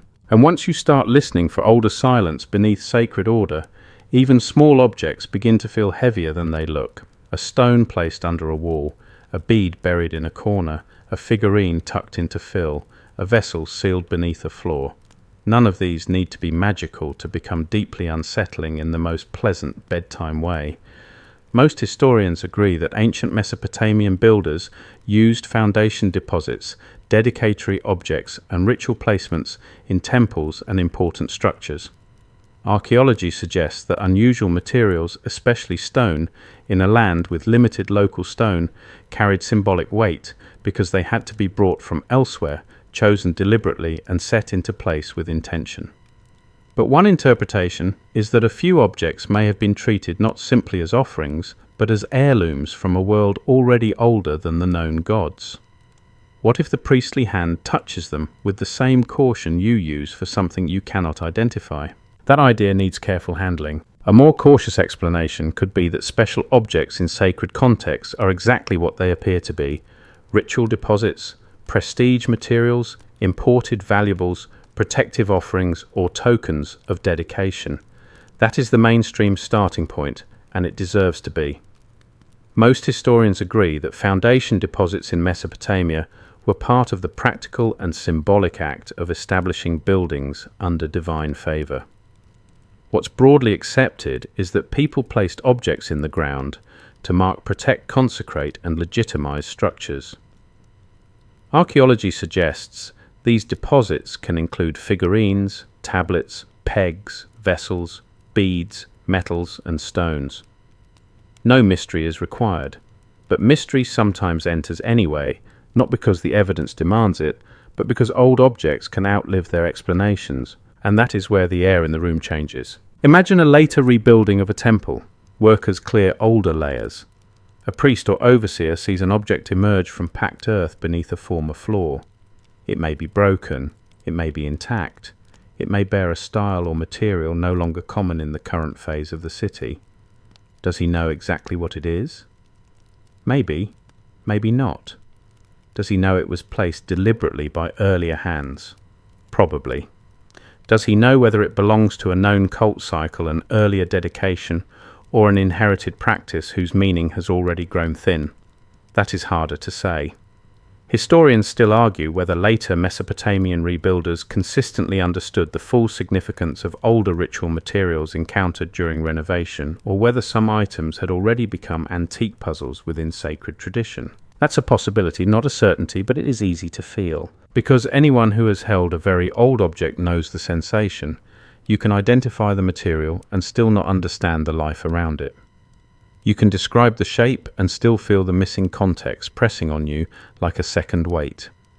Ancient priests were not modern archaeologists, obviously, and modern archaeologists are usually grateful for that because priests had a habit of continuing the ritual life of objects rather than labeling them in storage trays. Still, the human response may not have been so different. A careful reading might suggest that unusual heirloom-like objects in sacred settings could accumulate secondary meanings over time. An old stone may become more potent because it is old. A buried item may become more revered because no one now remembers its first placement clearly. We're not proving anything tonight, we're following clues. And one clue is that sacred systems often absorb enigmatic objects by giving them ritual value.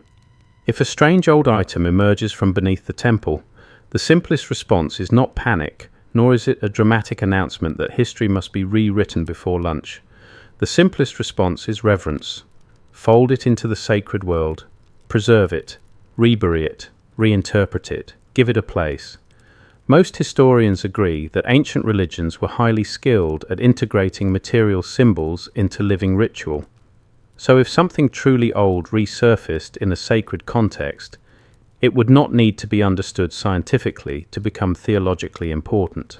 What if the story is pointing at something else? What if the thing older than the gods in some strands of Mesopotamian feeling was not a monument or a city, but an object whose age exceeded explanation?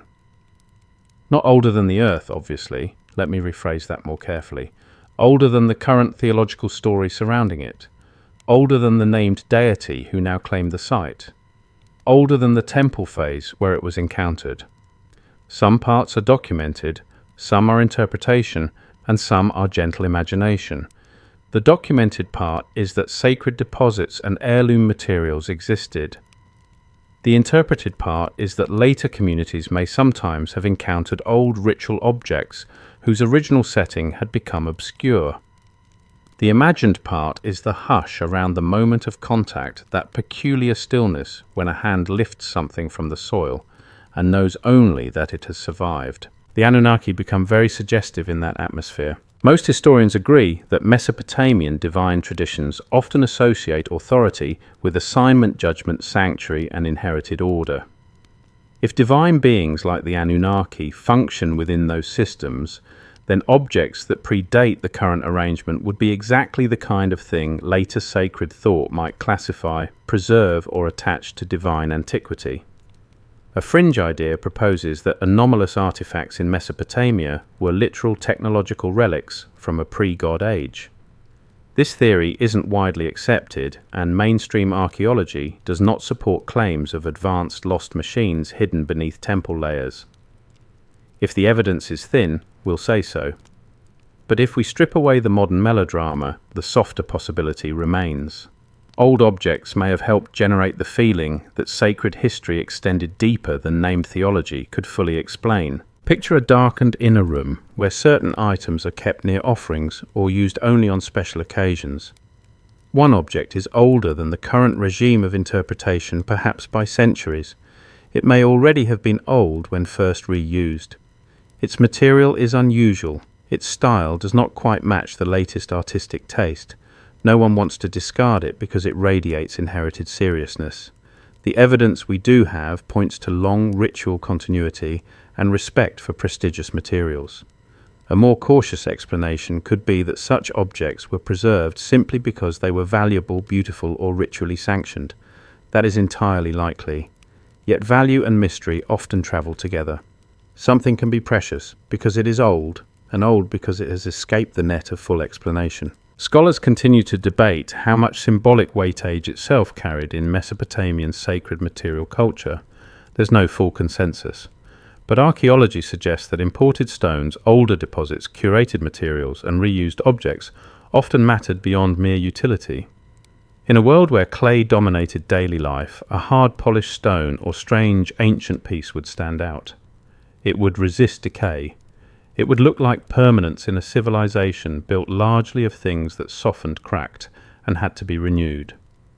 You can see why such an object might begin to feel primordial.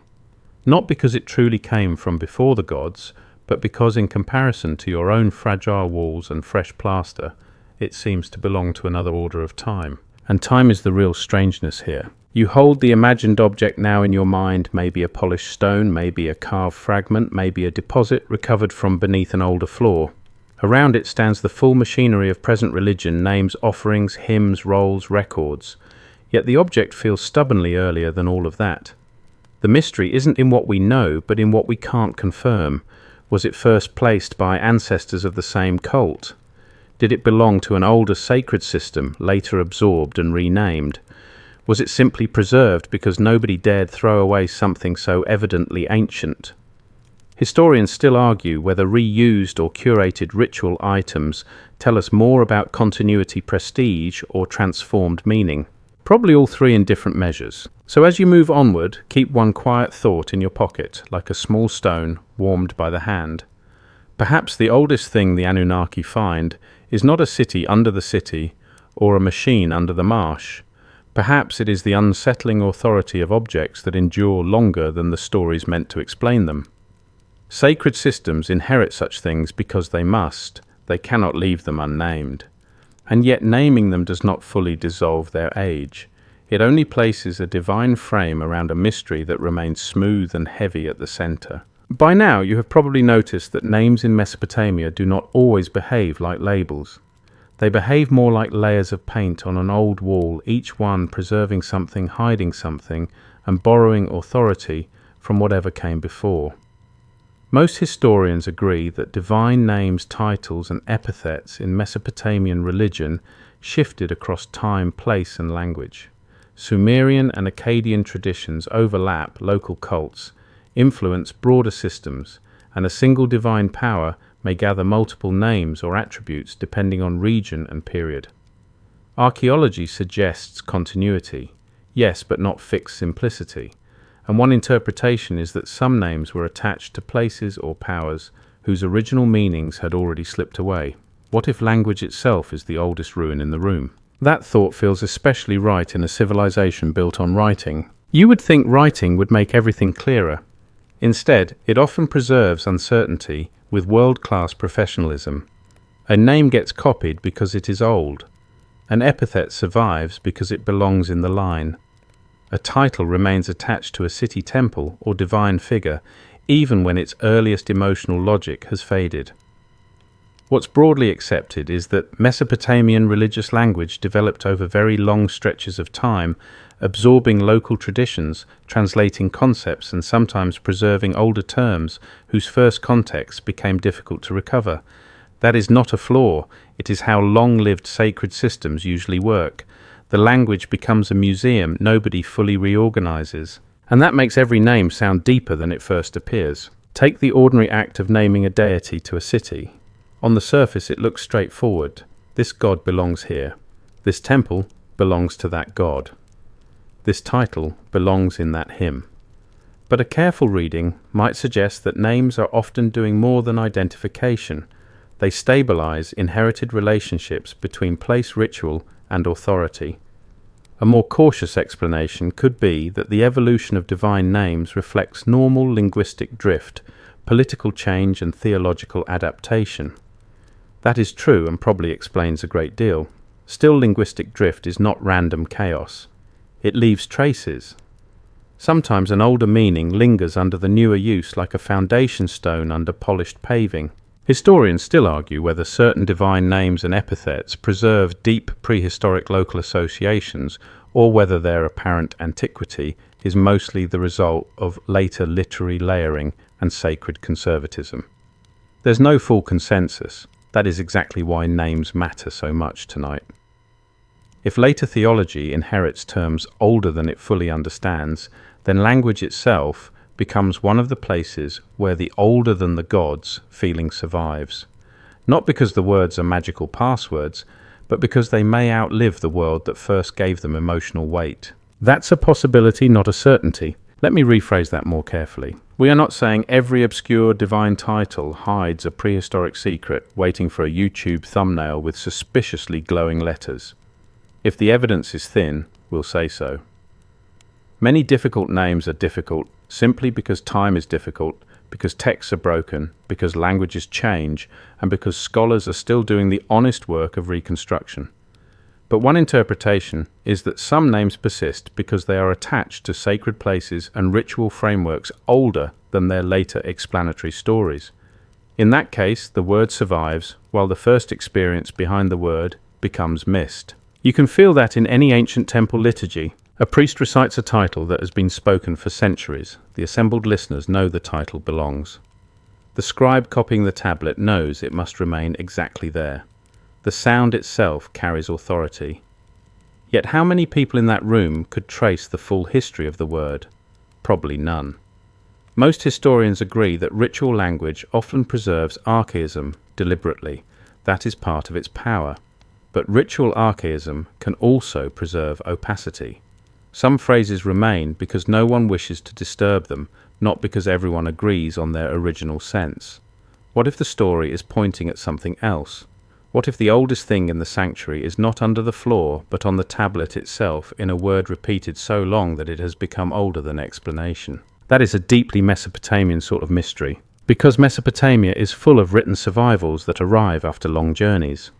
Sumerian itself continues to be used in learned and liturgical ways, even when Akkadian dominates ordinary speech in many contexts.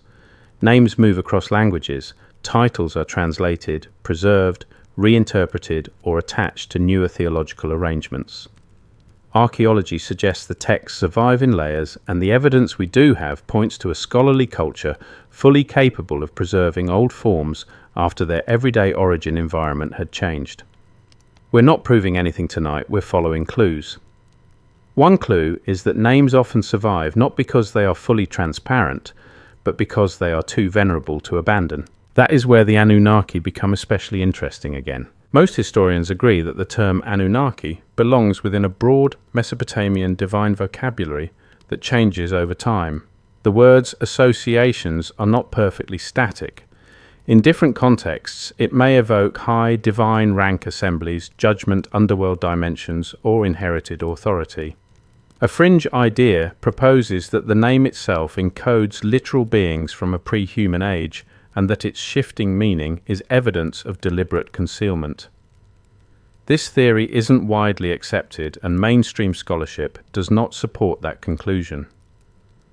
A more cautious explanation could be that the term reflects exactly what many sacred names reflect in long traditions: inheritance, expansion, and recontextualization. Still, if we treat it as a possibility rather than a conclusion, there is a softer mystery here. What if names like Anunnaki gained power partly because they were positioned over layers of tradition already old when the term reached its surviving form? Not because the word secretly means something sensational, but because it sits inside a sacred language system built atop earlier local meanings, places, and cult realities. In that scenario, Even divine names become later architecture. They do not create the oldest layer, they cover it, shape it, and make it speakable. Some parts are documented, some are interpretation, and some are gentle imagination.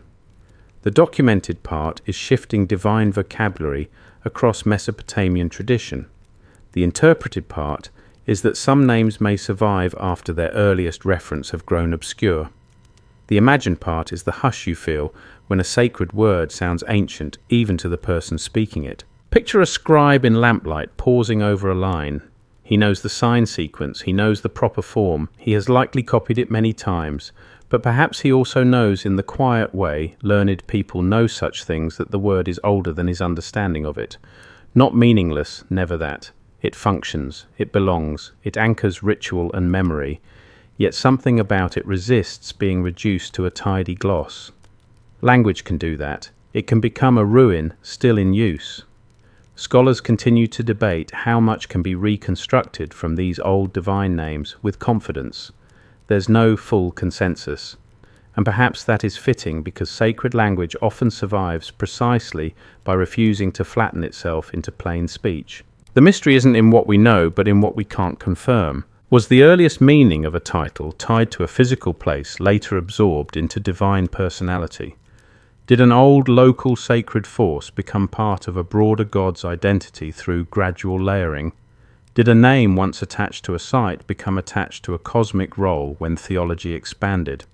Historians still argue whether such processes can be traced securely in specific Mesopotamian cases. Sometimes yes, sometimes no, often maybe. But the larger pattern remains reasonable.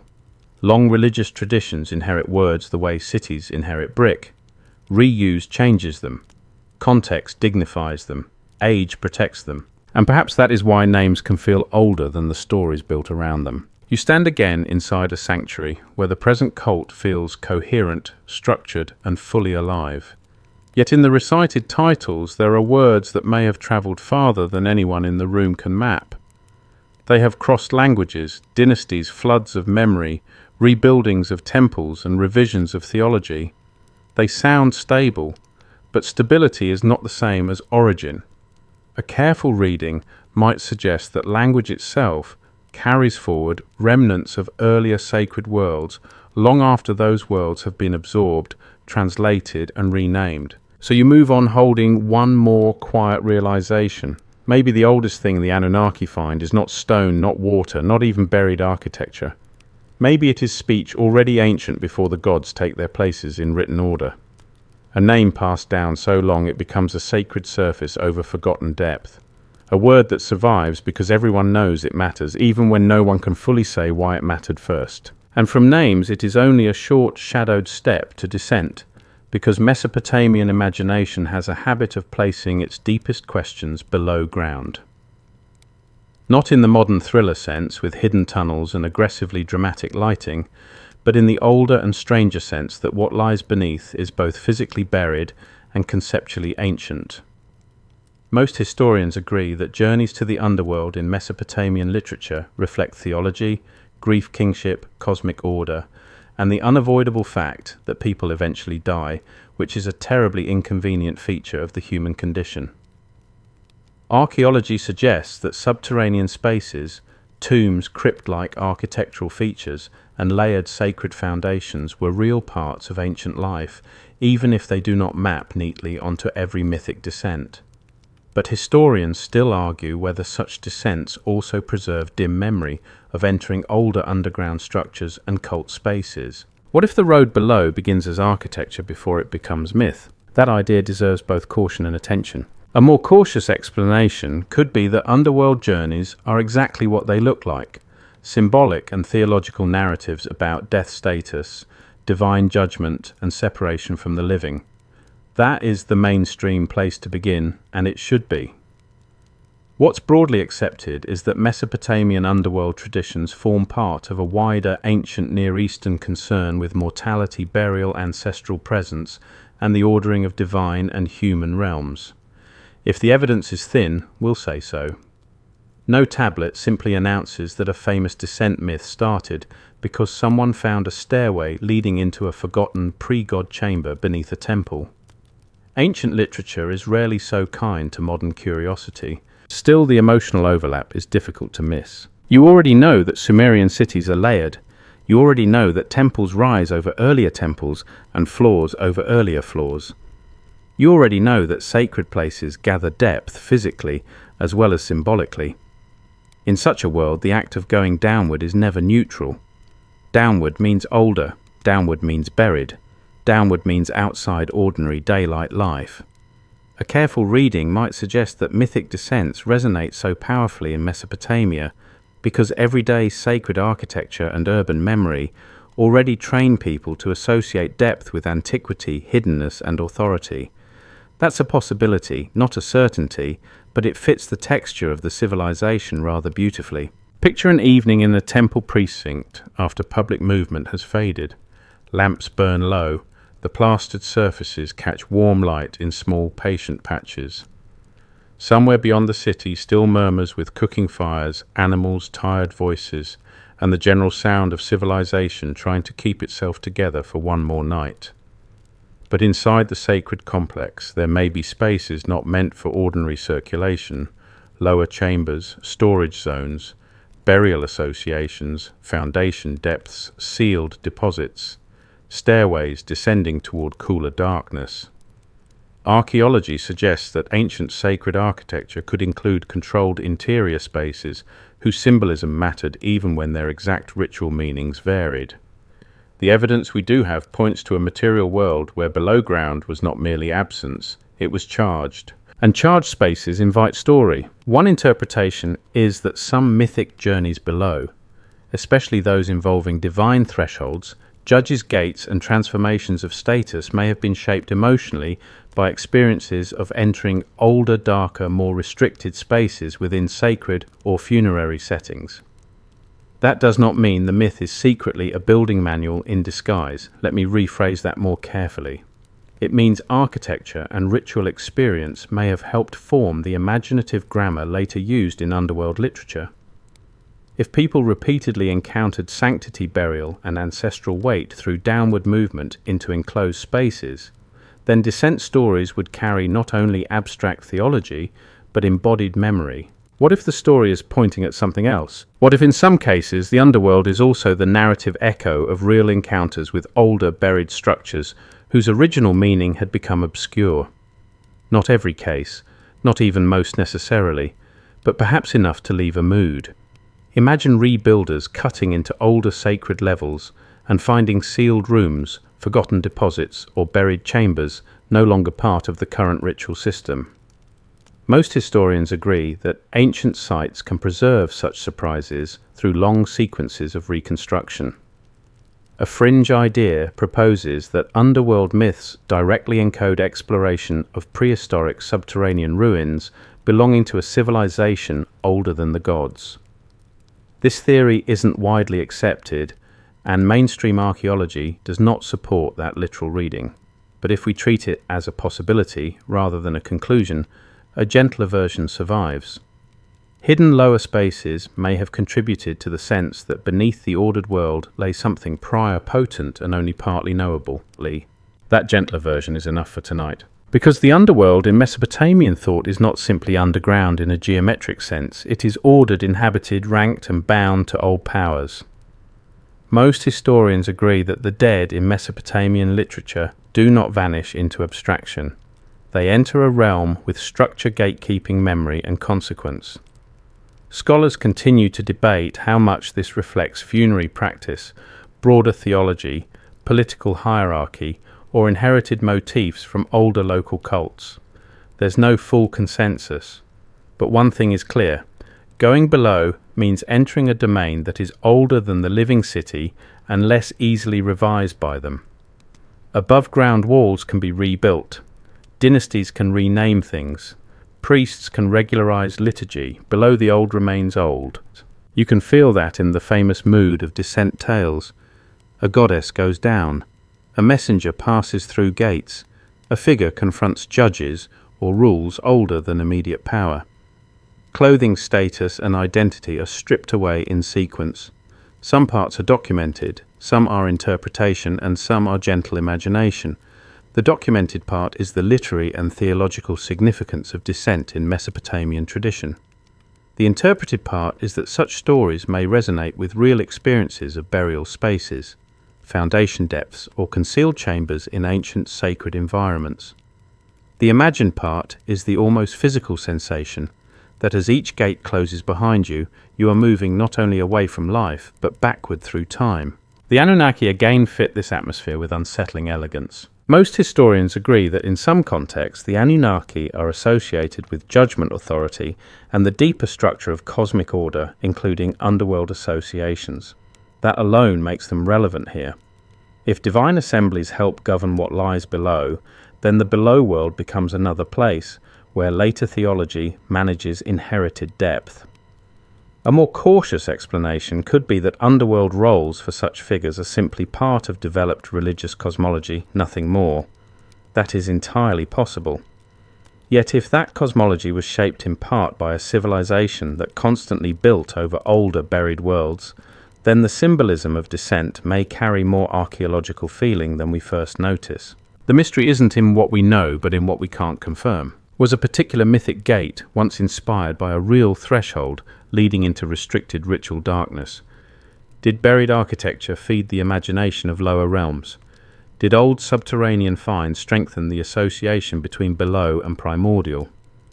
Historians still argue whether such links can be drawn with confidence, usually only cautiously. And caution is good company here. We'll keep the solid ground separate from the mist. So you continue downward in thought, not with panic, not with dramatic music swelling from nowhere, but with the calm recognition that ancient people did not separate physical depth from symbolic depth as sharply as we often do. Under the temple lies older temple, under the city lies earlier city, under the spoken divine order lies buried memory. No wonder the road to the underworld feels familiar. It begins wherever a floor gives way to an older one, wherever a stair leads into cool darkness, wherever a culture learns that what lies beneath is not empty earth, but preserved antiquity waiting in silence. And perhaps that is why descent stories endure. They do not merely take you to the realm of the dead, they take you to the unremembered, the place where older structures, older rules, and older meanings survive below the reach of daylight explanation. In that sense, the road below may begin as architecture, but by the time the scribe writes it down, it has become myth. And after all that downward wandering, you return to the living city with a slightly altered sense of what power is. Not louder power, not the kind that arrives with trumpets and polished certainty. Older power, the kind that settles over a place because too many generations have already knelt there, built there, buried there, rebuilt there, and then told stories careful enough to keep the uncertainty from showing too plainly. Most historians agree that ancient Mesopotamian societies were deeply concerned with legitimacy, origins, ancestral authority, and the proper ordering of kingship, temple, and land. Archaeology suggests that the oldest respected sites often became anchors of political and religious identity precisely because they had endured. One interpretation is that discovering something older than the gods would not simply have been curious, it would have changed how priests framed power. What if the real shock was not what they found, but how carefully they concealed uncertainty? That word conceal needs handling gently. A more cautious explanation could be that no one was engaged in deliberate secrecy at all. Most of the time, ancient institutions do not hide origins because they have some cartoonishly villainous plan involving cloaks, whispers, and suspicious torch placement. They stabilize origins because stability is useful. What's broadly accepted is that Mesopotamian temple and royal systems depended on presenting order as continuous, sanctioned, and ancient. Kingship descends, cities are founded under divine favor, cults endure, sacred boundaries hold. This is how institutions survive. If the oldest layers beneath them were more complex, more local, or more difficult to explain, then the easiest response was not to expose that complexity in all its muddy detail. The easiest response was to frame it. And framing is one of civilization's great arts. You see it in royal inscriptions, you see it in temple rebuilding, you see it in king lists, dedications, and divine claims over land and labor. Most historians agree that legitimacy in Mesopotamia was not just about force, it was about placement within an inherited order. A ruler did not merely rule. He restored, renewed, rebuilt, re-established, received favour, repaired what the gods desired repaired. Even when change was happening, the language of continuity did the public work. Archaeology suggests that many cities and sanctuaries were indeed old enough to make such claims plausible. But historians still argue whether appeals to antiquity in Mesopotamian texts reflect straightforward continuity, ideological projection, or a careful blend of both. That blend is where tonight's mystery becomes politically interesting. Imagine a priesthood inheriting a sacred centre whose earliest phases are no longer fully legible. The site is ancient, that much everyone knows. The present cult is respectable, orderly, and tied to the city's welfare. The ruler wants divine legitimacy, the temple wants continuity. The people want the world to feel stable enough that grain, rain, and taxes all arrive in the correct emotional proportions. Now imagine that beneath this carefully maintained order lies evidence of deeper antiquity, older structures, older objects, older sacred habits, older names that do not quite fit the current system cleanly. What happens next? Probably not a press conference. More likely, the older layer is absorbed into the authority of the present. A careful reading might suggest that this is how institutions normally handle inherited depth. They do not necessarily erase it. They curate it, they rename it, they align it with the current divine and political structure. That's a possibility, not a certainty, but it fits both human nature and Mesopotamian statecraft rather well. The evidence we do have points to a culture that valued restoration precisely because restoration linked present rulers to ancient sanctity. If something older than the current story was encountered, the system's incentive would be to fold it into the story, not leave it sitting outside like an unpaid consultant. What if the story is pointing at something else? What if the real discovery was not a forbidden object or an impossible ruin, but the unsettling realization that sacred authority rested on foundations more ancient and less explainable than the official narrative preferred? That would matter enormously.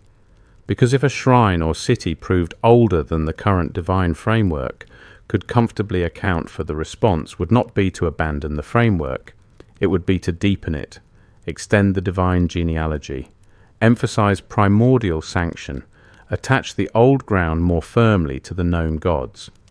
In other words, uncertainty would become one more reason to formalize theology. We're not proving anything tonight, we're following clues. And one clue is that systems under pressure often answer ambiguity by increasing ritual clarity. The Anunnaki make perfect sense inside that response. Most historians agree that divine assemblies and ranked powers in Mesopotamian religion help structure legitimacy, judgment, and cosmic order. If the Anunnaki function in part as a framework for distributed sacred authority, then they provide exactly the kind of theological architecture needed to absorb deeper antiquity. A fringe idea proposes that priests knew the gods themselves, had inherited Earth from an older civilization, and intentionally buried that truth. This theory isn't widely accepted, and mainstream scholarship does not support it. Let me rephrase that more carefully. The grounded possibility is not dramatic suppression of a literal secret history, but ritual management of inherited complexity. The older the ground, the more useful a strong divine framework becomes. That is not deception so much as survival. And survival in Mesopotamia always carries a practical edge. You do not keep a city alive by inviting everyone into existential uncertainty every harvest season. You keep it alive by affirming that the canals belong where they belong, the offerings go where they go, the temple stands under rightful sanction, and the ruler is properly placed in the chain of order. Scholars continue to debate how much institutional religion everywhere reflects sincere continuity, and how much it reflects selective framing. There's no full consensus, and that is only fair because human communities usually do both at once. They believe and they organize. They inherit and they edit. They preserve and they simplify. Some parts are documented, some are interpretation, and some are gentle imagination. The documented part is that Mesopotamian institutions cared intensely about antiquity and legitimacy. The interpreted part is that deeper, less understood layers of sacred history may have been integrated into official theology rather than openly distinguished from it.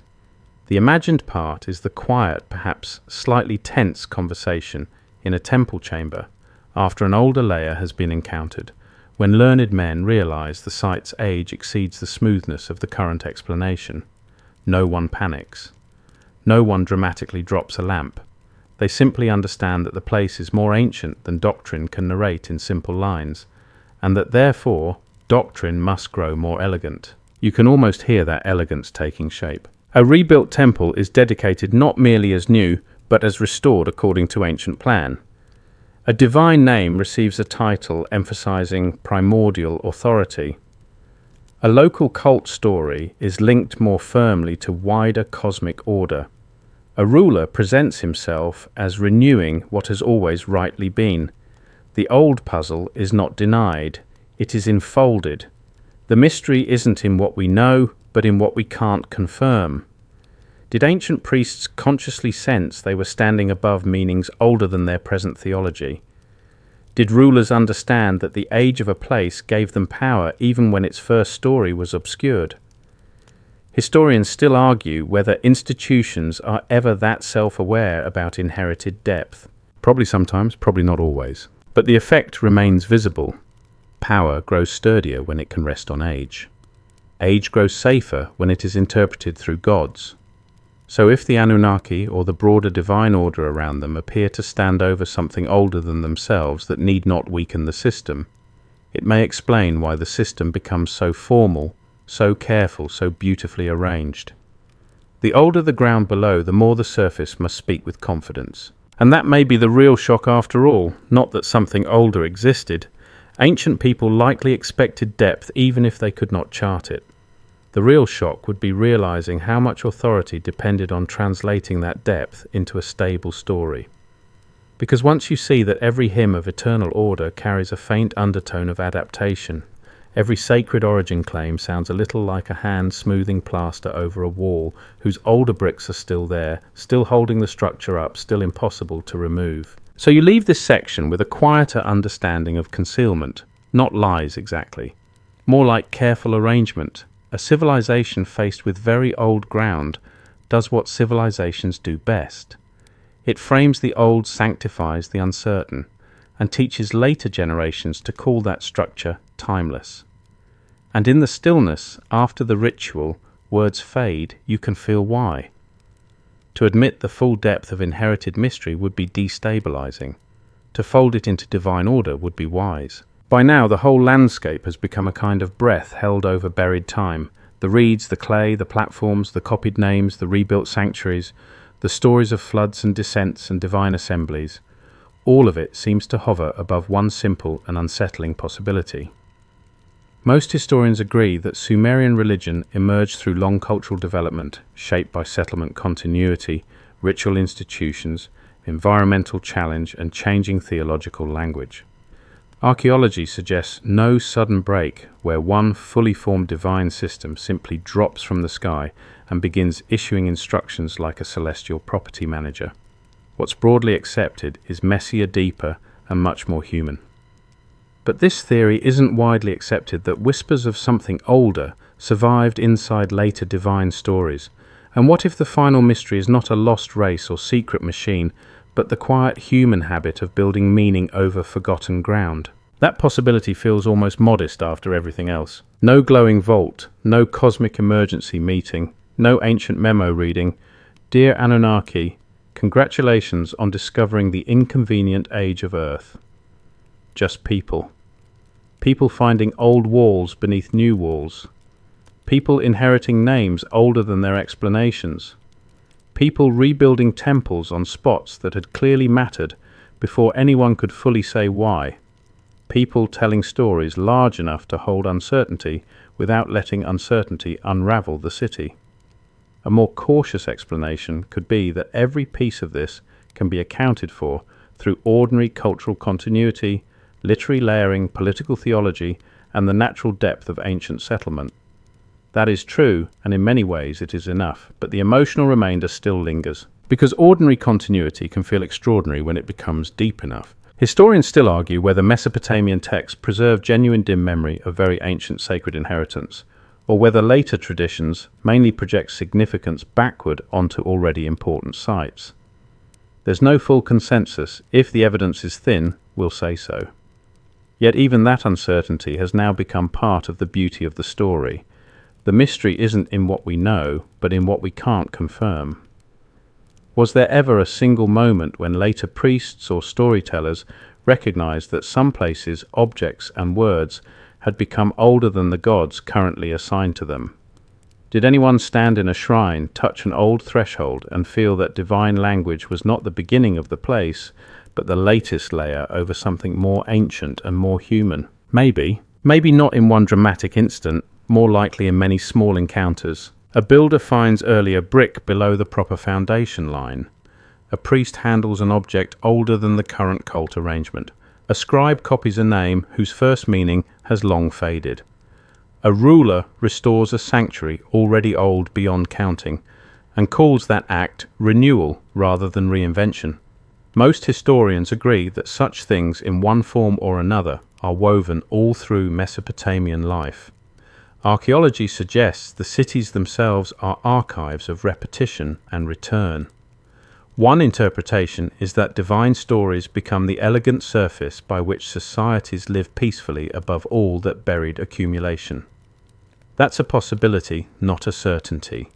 But it rings with the right kind of truth, the kind that does not flatten wonder into fact or dissolve fact into fantasy. The Anunnaki, in the end, may matter less as literal beings to decode and more as a clue to how late traditions organize inherited depth. Most historians agree that the Anunnaki belong to a complex and changing divine vocabulary of authority, assembly judgment, and cosmic structure. A fringe idea proposes that they literally discovered a vanished civilization older than themselves and concealed it in myth. This theory isn't widely accepted, and mainstream scholarship does not support it. If we treat it as a possibility rather than a conclusion, however, it becomes a useful fable for a more grounded insight. Later sacred systems often do find something older than themselves. They find inherited places, inherited habits, inherited words, inherited fears about origin, and then they do the most human thing imaginable.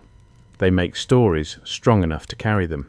What if the story is pointing at something else? What if the oldest thing on Earth from the point of view of these texts is not an object at all, but continuity itself? Continuity so old it can no longer explain its own beginning. Continuity that feels divine because it has survived floods, rebuildings, language shifts, and political changes. Continuity that later gods do not invent, but claim steward and dignify.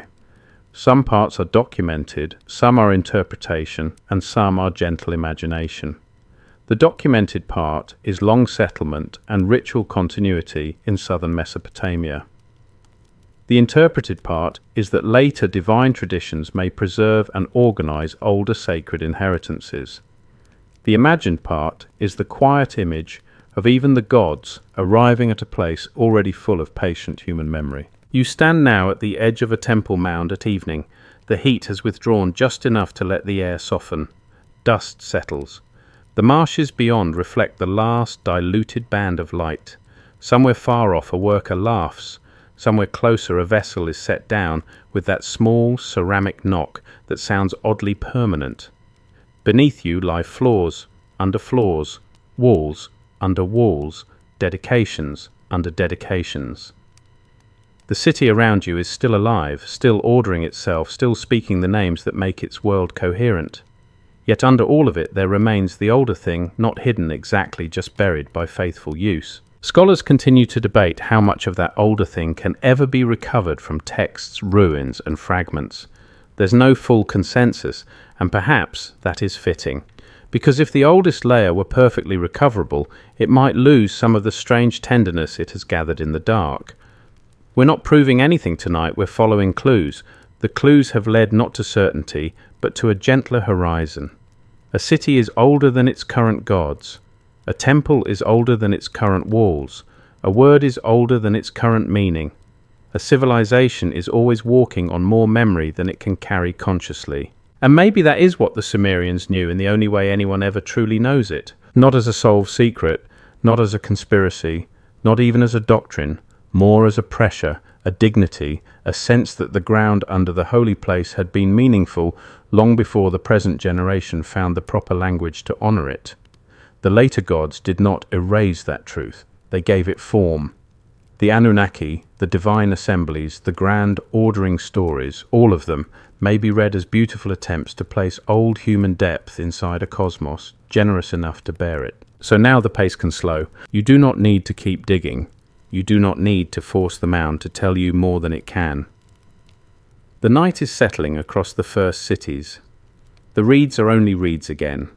The clay tablet is just clay cooling in the dark, though still carrying its old speech. The sanctuary is only a room built over older rooms, and those older rooms over still older traces of footsteps, hands, ashes, thresholds, and waiting ground. Whatever was older than the gods in these stories may never have been one thing. It may have been the layered patience of human presence itself, and that is enough, because the oldest mystery is often not some impossible object buried beneath the earth.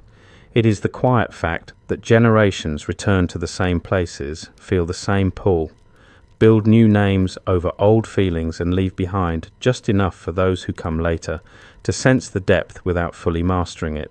So let the question soften now. Let the temple sink back into silhouette. Let the names drift loose from the tablet and settle like dust into the evening air. Let the old cities become only shapes in the dark low against the flat horizon, holding their warmth a little longer after sunset. Let the marsh water breathe beside them, black and silver, as if memory itself were learning to sleep. You do not have to solve the oldest layer tonight. You only have to stand above it for a moment and feel how gently the world has been built over what it could not entirely remember. Maybe that is what all sacred stories do in the end. They do not banish the buried past. They rest above it. They give it songs, names, processions, offerings, walls, and stairways. They make it livable. They make it beautiful. And when the voices are gone, and the lamps are out, and the reed beds whisper to no one in particular, the oldest ground remains where it always was patient, under every generation, receiving each new temple, each new myth, each new careful attempt to say this place matters,